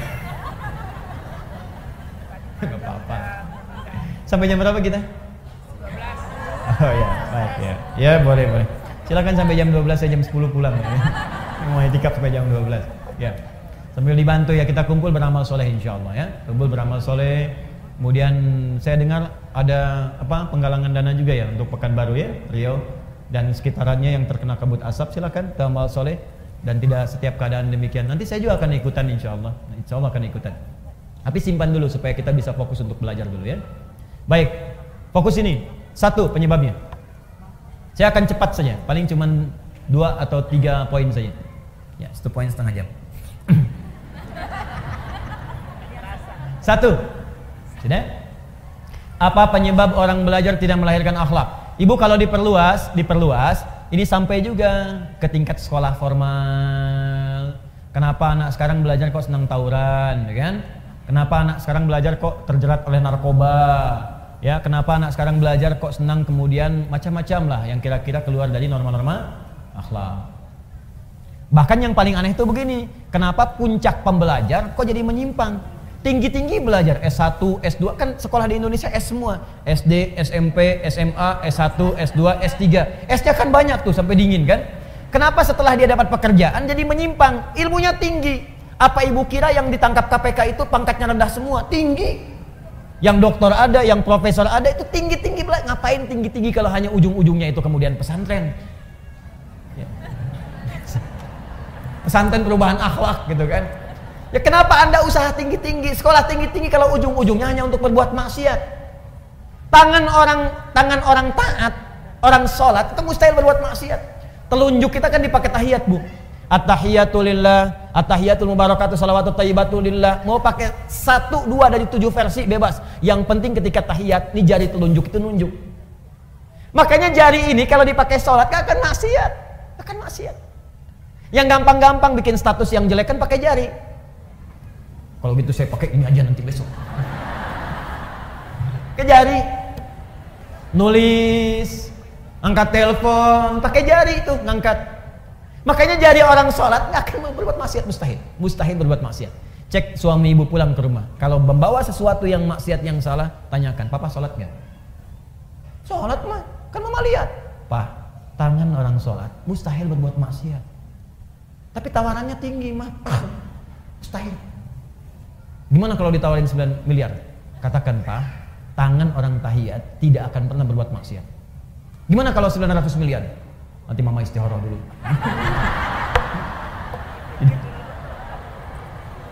Dah, 1. Penyebab yang pertama.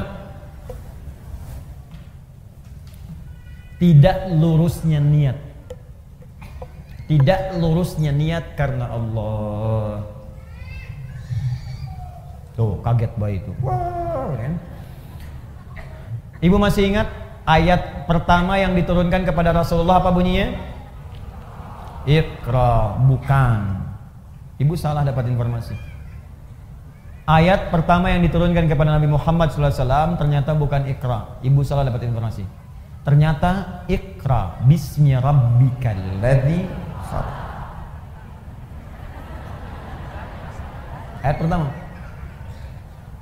Karena ketika dikampaikan Iqra, kata Nabi, ma'ana biqari, saya nggak bisa baca. Iqra baca, ma'ana biqari. Yang ketiga, Iqra baca, ma'ana biqari. Dipeluk oleh malaikat Jibril, dibacakan dengan sempurna ayatnya, Iqra bismi rabbikal ladzi khalaq. Muhammad, perhatikan, baca bukan karena engkau tidak pernah punya guru untuk mengajarkan kau membaca. Bukan karena engkau tidak pernah sekolah sehingga engkau tidak bisa baca. Bacakan semua karena Allah. Bismi rabbik. Bismi rabbikal ladzi khalaq. Yang menciptakan engkau saja begitu mudah. Mencipta itu Muhammad, kata malaikat Jibril, mencipta itu lebih rumit dibandingkan sekedar belajar membaca. Bagi Allah mencipta saja mudah, apalagi membuat engkau mengikuti bacaan. Lakukan semua karena Allah, maka setiap yang sulit maka akan terasa mudah dalam kehidupan. Maka ayat dasar pengetahuan itu dasar pertamanya ketika diturunkan kepada Nabi. Iqra itu pembukanya untuk belajar, tapi dasarnya bismi rabbik, lakukan semua karena Allah Subhanahu wa taala. Makanya orang-orang yang belajar karena Allah itu pasti akan mengikuti hukum Allah.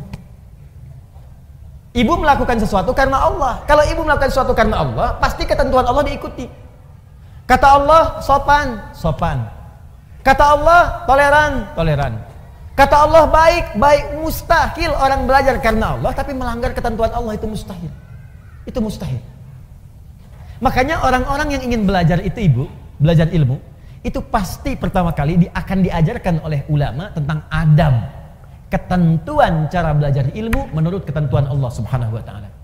Di sebelum masuk ke ilmunya itu ada adabnya dulu, Bu. Ada adabnya. Bagaimana Allah meminta kepada penuntut ilmu untuk menuntut ilmu, itu ada.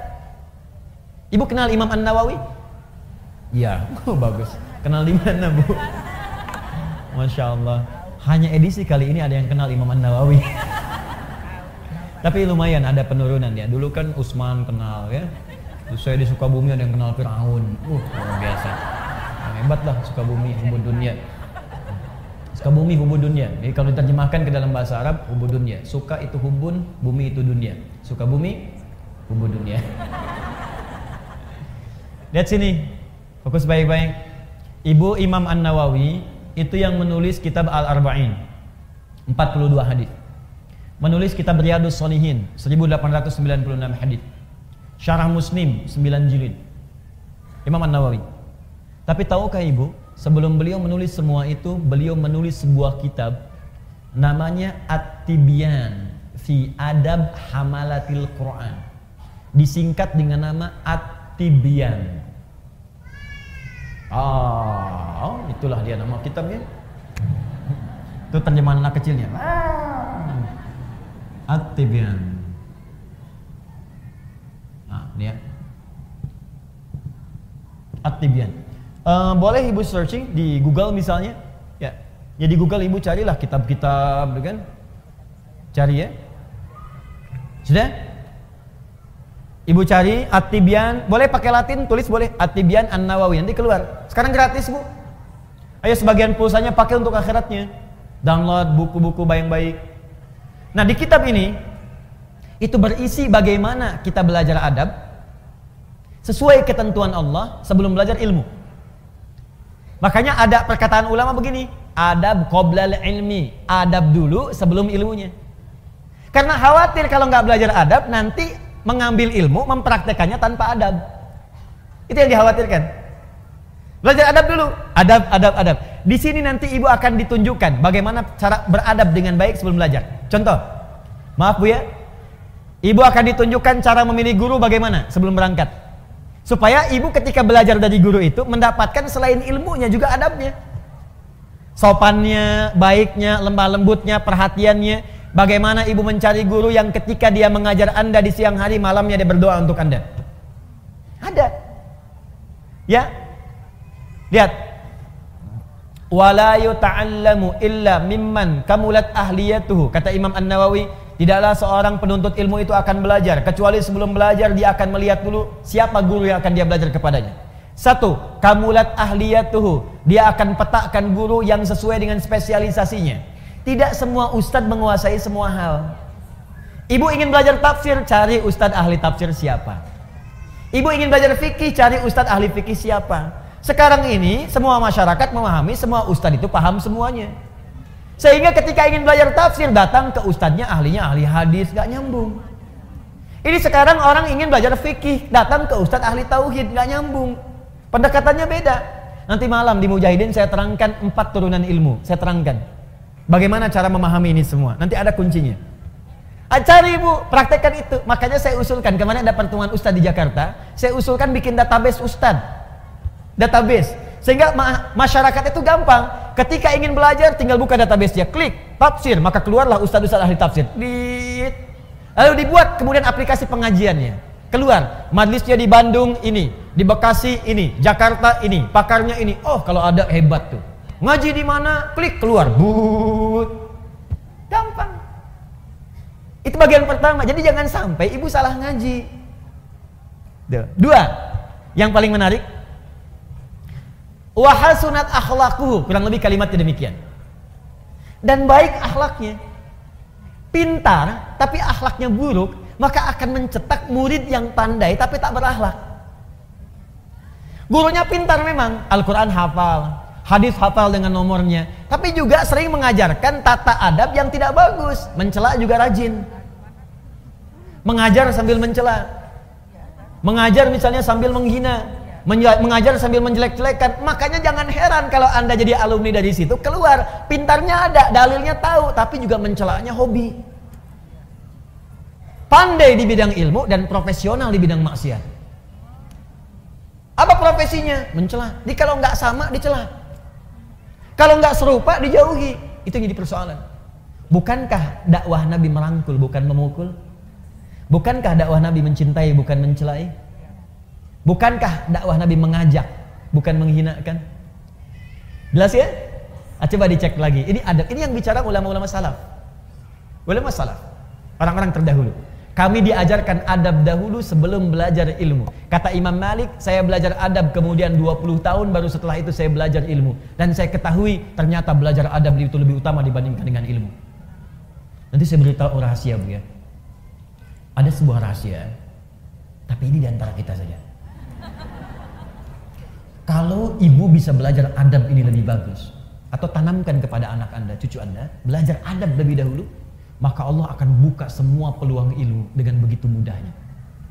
Adabnya berhasil, ada orang yang ketika adabnya berhasil baru dibacakan sekali, Allah sudah tanamkan kalimat itu dalam jiwanya, seketika hafal. Imam Al-Bukhari itu sekali dibacakan langsung hafal. Abu Hurairah punya adab yang tinggi, didoakan oleh Nabi, begitu dibacakan seketika langsung ingat. Ada orang yang baru mendengar langsung paham kemana arah pembicaraan ini. Ada. Apa rahasianya? Yuk, adab yang kedua. Satu tadi lurusnya niat, dalilnya sudah ada. Makanya Nabi menekankan di Al-Bukhari nomor hadis yang pertama, innamal a'malu bin niat. Amal itu bergantung kepada niatnya. Maka ibu tolong luruskan niat, Bu. Anaknya kalau sekolah diniatkan diluruskan niatnya karena Allah. Ibu saya tanya, anak disekolahkan supaya pintar apa supaya Allah ridha? Ridha. Benar. Supaya pintar apa supaya Allah ridha? Tuh kan mulai nambah, pintar dan Allah ridha. Coba dilihat lagi. Kalau ibu ingin Allah ridha, ibu pasti akan mencari sekolah yang mendatangkan keridhaan Allah. Coba, ibu pengen Allah ridha. Allah ridha dengan orang yang soleh. Allah ridha ketika hambanya tidak meninggalkan sholat. Nah, ibu sekolahkan anak di tempat yang tidak mengajarkan sholat. Ya gimana? Ya wajar kalau pulang dia nggak bisa sholat. Ya wajar kalau dia pulang ibunya capek teriak-teriak, sholat dulu. Nah, asarnya, mama gimana sih? Tadi barusan duhur, sekarang udah asar lagi. Coba cek. Maka cari yang pintar dan Allah ridha. Sekarang banyak, Bu, sekolah-sekolah yang membuat murid pintar dan Allah ridha. Dan sekarang Masya Allah kampus-kampus bahkan membuka beasiswa bagi para penghafal Quran. Kampus umum loh, membuka beasiswa bagi para penghafal Quran. Bahkan sekarang di kepolisian, di tentara, di pekerjaan-pekerjaan umum itu penghafal Quran dapat prioritas. Tiba-tiba ada orang liberal mengatakan ini diskriminatif ini. Diskriminatif bagaimana? Kan pembukaannya umum. Orang yang hafal kitab sucinya dapat beasiswa. Ya kalau Anda pengen dapat beasiswa, hafalkan kitab sucinya. Silakan. Cuman memang Quran mukjizat untuk menunjukkan Quran itu firman Allah, bukan buatan manusia. Makanya gampang dihafal. Kitab-kitab lain, ya sumbernya diragukan dari Allah. Karena diragukan maka sulit dihafal. Makanya nggak pernah ada kompetisi menghafal Quran di kitab lain. Di Quran itu ada. Ingat, saya nunjuk Quran, saya nggak beri contoh langsung. Kalau saya contohkan langsung, pulang sini tersangka saya. Tidak, kita ingin menunjuk pelajaran kita di sini. Jelas ya? Paham? 2. Saya cepat. Nanti saya berhenti 5 menit lagi supaya kita bisa diskusi. Kedua, adab yang kedua, bagaimana seseorang dia bisa mendapatkan ilmu yang baik si Allah Subhanahu wa taala sesuai dengan adabnya dan akhlaknya, maka dia menjaga hubungan dengan Allah Subhanahu wa taala. Yang pertama meniatkan karena Allah, yang kedua menjaga hubungan dengan Allah Subhanahu wa taala. Titik 2. Dengan meningkatkan takwa. Ini rahasianya. Dengan meningkatkan takwa. Dalil, Bu, dalilnya. Pakai dalil ya supaya kuat. Quran surah kedua Al-Baqarah. Quran surah kedua. akhir ayat 282. Ibu lihat ke akhirnya saja. Akhir ayat 282. Paling kiri sebelah bawah di mushaf. Akhir ayat 282. Sudah? Perhatikan ayatnya. Langsung ke ujungnya, langsung ke bawah. Kalau dari atas, ya ayyuhalladzina amanu idza tadayantum bidain, lihat ke bawah paling ujung. Wattaqullah wa yu'allimukumullah. Ada? Wattaqullah, tingkatkanlah takwamu kepada Allah. Wa yu'allimukumullah, maka dengan peningkatan takwa itu Allah akan mengajarkan kepadamu kemudahan dan tambahan pengetahuan. Jadi ternyata peningkatan takwa itu selaras dengan peningkatan pengetahuan. Orang yang meningkatkan takwanya semakin tinggi, semakin mudah dia mendapatkan tambahan pengetahuan dari Allah. Nah ibu sekalian, karena itu, ini rahasia yang ingin saya sampaikan. Ulama-ulama dahulu dan orang-orang pintar terdahulu itu sebelum belajar ilmu, mereka kemudian meningkatkan takwa terlebih dahulu kepada Allah. Takwa dulu bu. Nanti saya contohkan orang-orangnya. Nah sekarang kalau ibu tanya, Ustadz, bagaimana cara meningkatkan takwa kepada Allah? Kalimat takwa dalam Quran itu derivasinya disebutkan 115 kali. Ada 115 kali. Dari 115 kali penyebutan ini, puncak paling tingginya itu dua. Satu, jenisnya ada dua. Satu, ibadah ritual. Ibadah ritual, salat itu bagian dari takwa. Dzalikal kitabu la raiba fi hudal lil muttaqin. Muttaqin orang takwa. Siapa muttaqin orang takwa ini? Ayat 3-nya. Alladzina yu'minuna bil ghaib wa yuqimunas shalat. Karena itu, kalau anak ibu ingin dimudahkan pengetahuan oleh Allah, Allah yang punya ilmu, Allah yang punya pengetahuan, Allah yang punya wawasan segalanya, semua tidak luput dari Allah. Ya, perhatikan, wa huwa ala kulli syai'in qadir, wa huwa bikulli syai'in alim. Semua Allah tahu. Kalau ingin diberikan oleh Allah pengetahuan itu, maka dekati Allah pemiliknya. Bagaimana caranya? Salat. Tingkatkan salatnya. Maka anak ibu jaga betul disiplin salat. Kalau perlu tambah bu, tahajud. Ini saya sebelum ke sini, saya pamit pada anak saya, terus sedang ikut program tahajud di sekolahnya. Sekarang bagus di anak-anak SD nih. Kelas 1 SD ya, itu sudah dibawa ke masjid. Terus ada mabit, diberikan malam bimbingan iman dan takwa. Ya anak-anak latihan supaya dilatih, supaya terus dibawa dalam kehidupannya anak-anak ini. Masya Allah, itu anak-anak kecil bu. Ya yang kecil-kecil 6 tahun, 7 tahun. Itu saya datang ke situ sedang pada tidur terlelap. Bilang Masya Allah nih anak-anak nih, saya udah dewasa banyak maksiat, kalian kecil-kecil ini bangun malam mau latihan untuk mendekat kepada Allah, padahal belum tentu balik. Ibu bayangkan, anak belum balik sudah berlatih untuk bangun malam. Kita yang sudah balik makan dikalahkan oleh kantuk untuk bangun malam. Tapi cita-citanya surga bu, Firdaus lagi tuh. Aduh. Latihan. Karena itu Nabi meminta kepada para orang tua, anak dari kecil itu diajari sholat. Masih ingat nasihat Nabi? Jika anak usia 7 tahun ajari mereka sholat, usia dia 10 tahun menjelang balik tidak mau sholat, maka berikan pelajaran yang membuat dia mengerti. Berikan pelajaran. Kenapa Nabi meminta anak sholat? Karena ada korelasi antara sholat dengan kepintaran seorang anak dan kebaikan seorang anak. Jadi kalau anak dari kecil sudah rajin sholat, demi Allah bu, catat kalimat saya ini. Kalau anak diajari sholat dengan benar dari kecilnya, maka anak itu dewasa akan tumbuh menjadi anak yang baik dan pintar. Itu sudah rumus. Ibu cek ya, Al-Kindi, Al-Ghazali, Al-Farabi, ya Ibnu Sina, Al-Khawarizmi, Al-Battani, itu semua ulama-ulama ini dari kecil sebelum mereka belajar pengetahuan dididik oleh orang tuanya sholat. Kedua, Al-Quran. Masih ritual hubungan kita dengan Allah. Ibu saya kasih saran bu ya, di mumpung saya lihat ada anak-anak yang tadi kecil bersuara macam-macam atau ibu sendiri, saya sarankan begini, mumpung masih ada waktu, ibu dekati Al-Quran dan dekatkan anak-anak itu dengan Al-Quran. Sudah ada penemuan sekarang dan itu sudah dibuktikan dengan sangat jelas bahwa orang yang hafal Quran khususnya atau dekat dengan Al-Quran, itu Allah akan tingkatkan tingkat kecerdasannya. Kalau hafal dengan benar, itu minimal 3 kali lipat. Ada korelasi antara peningkatan kecerdasan dengan hafalan Quran. Saya lompat sedikit ya, nanti kita ada hafalan akbar nih, insya Allah. Ya kami sekarang sedang ada program menghafal Quran 30 juz 30 hari. Ya, alhamdulillah itu tempatnya sekarang masih di Bekasi, kedua di Lampung, di Bandung mungkin dalam waktu dekat. Itu udah di Bekasi sudah ada tempatnya, akhwat sudah ada sendiri. Ada yang hafal kemarin 24 hari, 25 hari, 30 juz, bukan juz 30. Ya, 30 juz. Ada yang 24 hari, 25 hari, ada yang 30 hari. Dididik dan terjadi perubahan, Bu. Perubahan. Nah, saya berikan kalau Ibu belum sempat gini. Sebentar, pelan-pelan. Ibu cari murattal 30 juz. Misal dengan speaker aktif atau yang lain. Ibu putar aja di rumah 24 jam. Simpan di ruangan yang strategis. Di ruang tengah, di kamar tidur.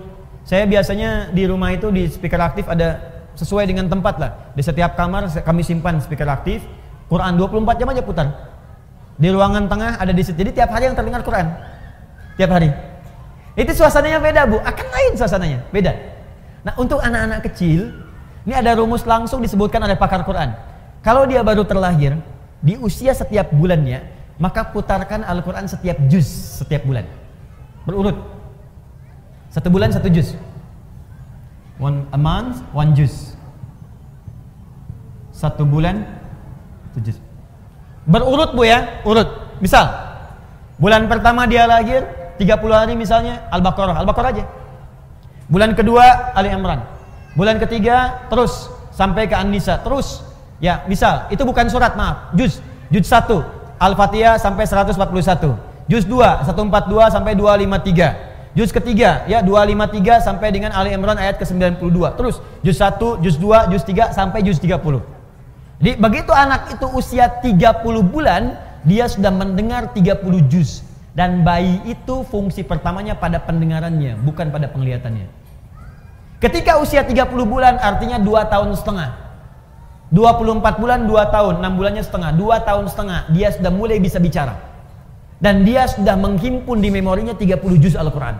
Anak itu, ini sepakat para pakar Quran, hanya tinggal diajarkan menghafal Quran 6 bulan, hafal Quran 30 juz. Di 3 tahun anak itu sudah hafal 30 juz. Itu yang dilakukan oleh orang tuanya Fajar dulu. Begitu dikasih ASI, bacakan. Ternyata saat dia bisa bicara 3 tahun, yang keluar di mulutnya Quran. Dicek, panggil guru dicek, Allahu Akbar. Ternyata dicek, 4 tahun sudah hafal Quran 30 juz. Awal sampai akhir. Nah, ibu bisa praktek seperti itu. Nah, nanti antara hafalan Quran, karena Quran itu punya kurang lebih 52.000 kosakata. Penelitian menunjukkan orang yang banyak hafal kosakata itu akan berpengaruh pada wawasan. Dan karena dilatih cepat menangkap pengetahuan, dilatih cepat menangkap informasi, Quran itu kan paling dahsyat, Bu. Kami sekarang sedang punya proyek itu meng-MRI otak penghafal Quran. Ya, bagaimana cara dia menghafal dengan mengeluarkan Qurannya. Kan kalau yang biasa-biasa ditanya gini misalnya, Ibu kemarin jam 5 sore ada di mana? Berpikir dulu kan? Pikir dulu baru keluar. Penghafal Quran tidak. Teruskan. Qul huwallahu sepersekian detik. Bagaimana bisa mengeluarkan informasi itu di dalam bagian otak kita sehingga sepersekian detik bisa keluar. Nah, itu kalau menghafal Qurannya benar, Bu, itu bisa dipakai memori untuk menghafalkan pengetahuan yang lain. Belajar fisika, begitu disampaikan masuk, dibutuhkan keluar cepat. Biologi, dihafalkan masuk, keluar cepat. Makanya orang Islam dulu, itu walaupun mereka ahli biologi, matematika, bahkan kedokteran, itu rata-rata semua penghafal Quran. Ibu buka ya, ada kitab namanya Bidayatul Mujtahid. Sekarang banyak digandrungi, kitab fikih. Fikih perbandingan. Bidayatul Mujtahid ini, Bu, itu tentang fikih perbandingan, tapi yang nulis dokter bedah. Dokter spesialisasi bedah, hafal Quran. Dari hafal Quran ini belajar fikih. Hafal Quran, hafal fikih, kedokteran. Ibnu Sina hafal Quran, hafal hadis, hafal tafsir, kedokteran. Al-Khawarizmi hafal Quran, hafal hadis, ahli matematika. Tuh. Hampir semua. Ibu kalau nggak percaya silahkan. Dan saya coba memulai membuktikan itu, ternyata banyak dampak perubahannya, betul itu. Ya, saya belajar, Bu, saya belajar. Jadi saya kalau lagi selesai main-main ke toko buku, saya beli buku-buku anak sekolah itu, fisika, kimia, matematika, saya pelajari sendiri. Ya, saya buka YouTube, saya lihat bagaimana. Terus kalau ada anak mahasiswa belajar datang ke saya, Ustaz saya pengen belajar, kamu dari mana? kedokteran. Kamu bawa semua modul kedokteran kamu ke sini. Saya akan pelajari, saya ajarkan apa yang kamu mau. Saya nggak paham, saya tanya sama kamu, dan kamu boleh tanya apa saja. Jadi saya belajar kedokteran dari dia belajar ilmu dari saya. Semua belajar. Dan saya senang belajar. Belajar. Itu indah, Bu. Enak. Dan ternyata fisika itu banyak yang bersinggungan dengan nilai-nilai keislaman. Ya, di bab gaya aja, gaya gerak sama dengan gaya dorong, F1 sama dengan F2. Ya, apa yang masuk itu yang keluar. Gayanya tinggi, pukulan kencang, rendah sedikit. Sama, iman sedikit yang keluar pun ibadahnya sedikit. Imannya kuat, dicas kuat, yang keluar ibadahnya kuat.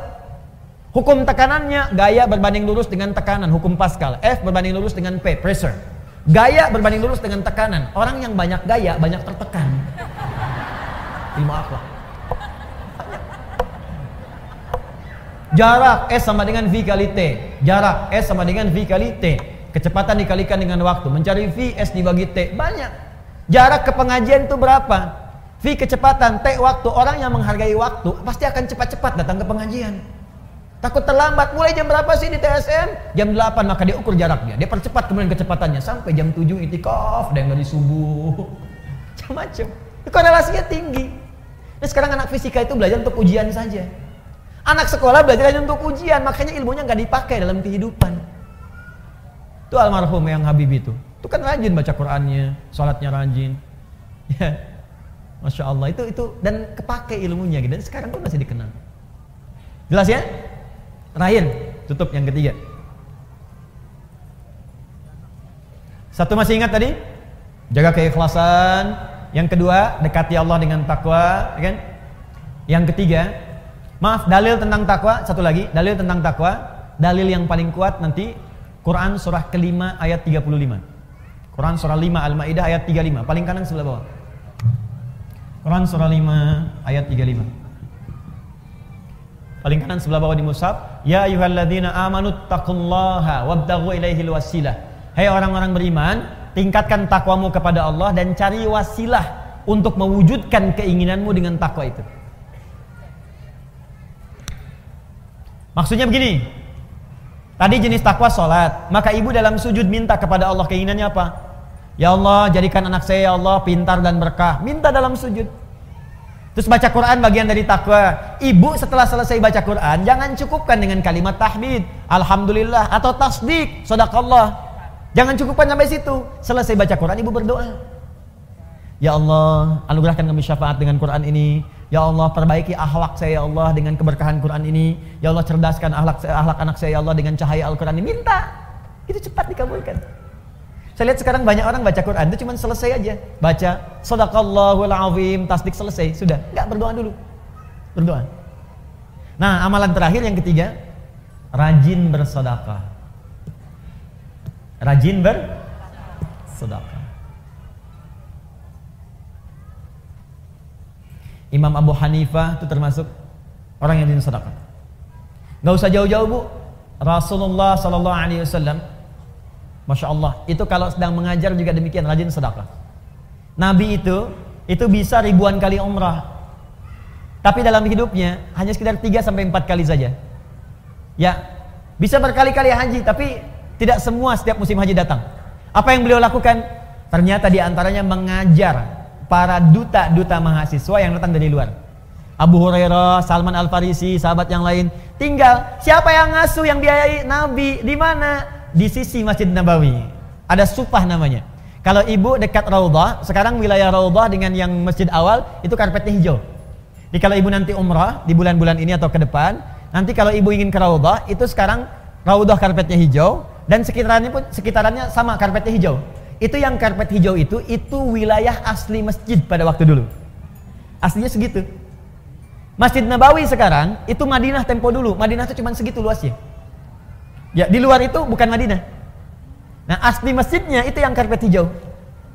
Nah, di sebelah arah dekat ke arah makam Nabi, di kala makam Nabi dekat ke arah Baqi, sisi dekat situ ada yang disebut Sufah namanya.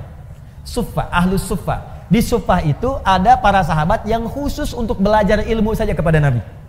Abu Hurairah radhiyallahu taala anhu, ya, ada Salman Al-Farisi, termasuk Ali bin Abi Thalib, Ibnu Abbas, Ibnu Umar, belajar aja. Itu yang biayai Nabi. Yang nggak ada bekal, Nabi kasih makanan, ya, kasih kemudahan dan sebagainya. Nabi itu. Dan masya Allah ilmunya berkah. Makanya saya diajari oleh guru kami, itu setidaknya kalau belum bisa memberikan sesuatu kepada murid, saya datang pada guru saya bertanya, saya berikan saya nasihat. Adinda, ya bunayya anakku, siang engkau belajar, malam engkau dekati pada yang memiliki pengetahuan. Maka mintalah kepada Allah agar ilmu yang engkau ajarkan itu meresap ke dalam jiwa-jiwa setiap murid yang belajar. Yang kedua, engkau doakan mereka. Dalam setiap malam engkau mengajar. Dan itu saya praktekkan. Pagi, siang saya mengajar, malam bangun, kita bayangkan lagi ngajar di mana, kita minta sama Allah, ya Allah, sayangi setiap orang-orang yang belajar, ya Allah berkahi ilmunya, ya Allah lapangkan kehidupan mereka, ya Allah mudahkan mereka, ya Allah pertemukan kami di surga, ya Allah himpun dengan keluarga, ya Allah jauhkan mereka dari maksiat, minta gitu. Itu dampaknya besar, tinggi dampaknya. Ada guru-guru yang lebih hebat lagi, Imam Abu Hanifah, itu sampai sedekah ke muridnya dan sebagainya, dan itu berkah kemudian. Nah sekarang dibalik Bu, Ibu juga sama. Ada murid-murid yang ketika dia kemudian belajar, itu banyak di antara mereka yang mempraktekkan sedekah. Ada Syekh Nawawi Al-Bantani Bu, Syekh Nawawi, itu beliau ini setiap akan belajar itu bersedekah di atas namakan gurunya dengan niat tidak ingin mengetahui aib gurunya. Di Imam Nawawi kalau mau datang kepada Syekh untuk talaqi itu sedekah dulu. Begitu sedekah, beliau niatkan kepada fakir miskin, kepada orang lain. Dia niatkan, begitu diniatkan, ya Allah, saya niatkan sedekah ini, dengan niat ini saya tidak ingin mengetahui aib guru saya sedikit pun. Makanya berkah sampai sekarang. Termasuk di antara imam besar Syekh Nawawi Al-Bantani, di antara guru yang tidak pernah mengetahui aib guru-gurunya. Makanya yang didapatkan ilmu aja, ilmu. Masya Allah. Ya ibu silakan. Ya misalnya kan ibu ada kewajiban zakat, keluarkan, kalau itu wajib. Ada infak itu ibu niatkan atas keinginan yang ibu dapatkan. Kalau pahala jelas, ibu ikhlas pahala dapat. Tapi sertakan di situ keinginannya mau apa. Ya misal ibu sedekah nih, saya pengen bantu untuk yang di Pekanbaru, pengen bantu untuk yang di Riau. Ya Allah, jadikan dengan sedekah ini yang di Riau, ya Allah mendapatkan kemudahan. Dan dengan kemudahan itu jadikan keluargaku mendapatkan rahmat darimu. Jadikan kemudahan itu sebagai kemudahan ilmu bagi anak cucuku. Boleh. Itu dalilnya banyak. Jelas ya? Makanya banyak orang bersedekah oleh Nabi kemudian diluruskan. Di antaranya lurus untuk mengarahkan keinginannya. Ya Rasulullah, bolehkah aku bersedekah untuk ibuku yang telah wafat? Boleh. Dia bersedekah diniatkan untuk ibunya yang wafat. Pahalanya mengalir. Ada. Jelas ya? Baik, maka ibu sekalian, dan sedekah terbaik tidak harus dengan menggunakan materi. Sedekah itu setiap amal soleh yang bisa dikerjakan. Berdoa, saya doakan ibu, ibu pun doakan saya. Murid doakan guru, guru doakan murid, itu sedekah yang paling bagus. Malam-malam tanpa harus tahu, ibu nggak usah SMS saya, Ustaz saya doakan nanti, ya nggak usah. Aku doain aja. Ya Allah ampuni dosa Adi Hidayat, ya Allah ampuni dosanya, ampuni dosa keluarga. Itu aja, saya nggak minta apapun, itu aja. Nanti insya Allah keberkahan Allah turunkan, langsung Allah yang berikan. Mungkin tidak harus dari saya, mungkin dari guru-guru yang lain. Jelas? Baik, kalau sudah jelas, saya kira saya cukupkan untuk hari ini. Kita sampai jam 10 kalau saya tidak keliru. Ada 2 menit barangkali untuk menyimpulkan. Saya tanya dulu, ibu paham?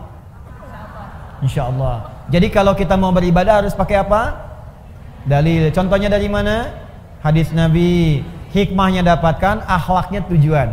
Untuk mendapatkan akhlak itu kita mesti belajar dengan baik. 1, lakukan ikhlas karena siapa? Kedua, dekati Allah dengan apa? Takwa. Ketiga, rajin apa?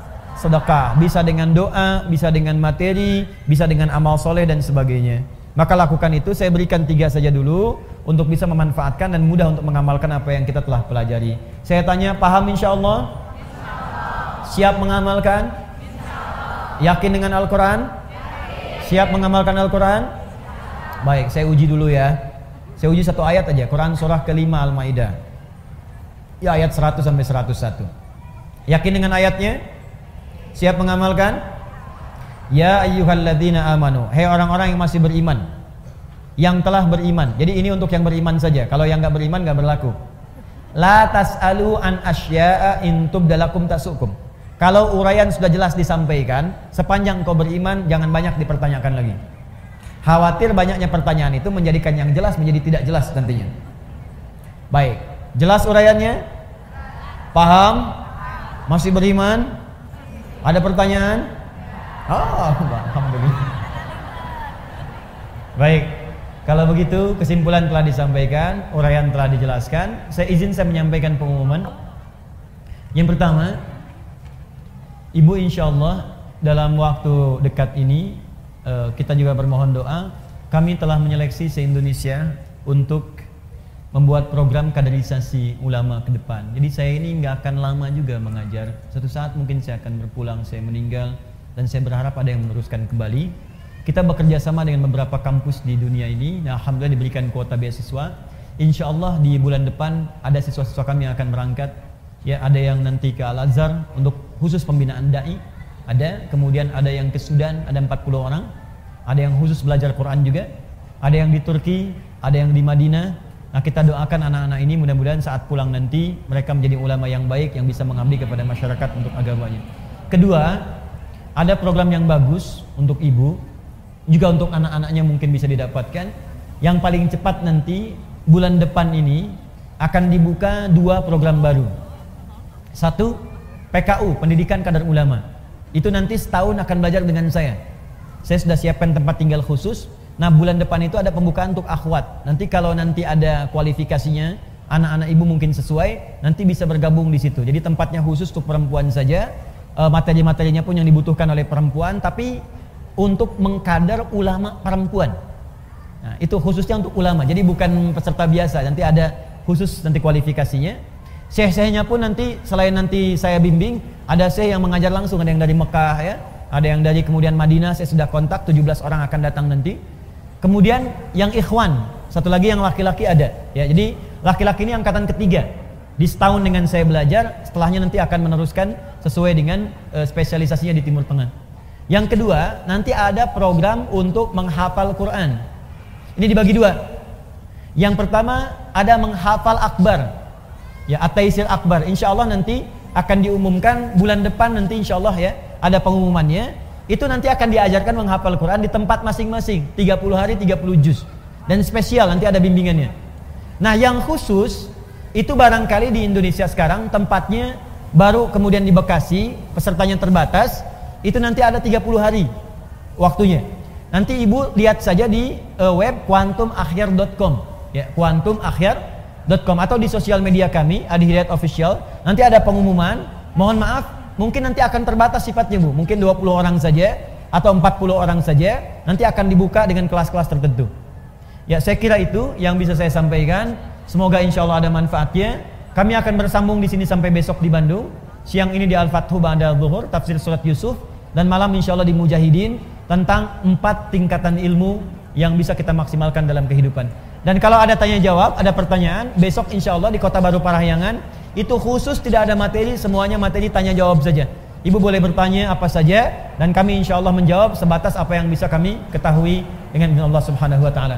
Terakhir, sekali lagi ada himbauan dari gerakan panitia Sab Muslimah untuk bisa berkontribusi bagi teman-teman kita yang terkena musibah asap.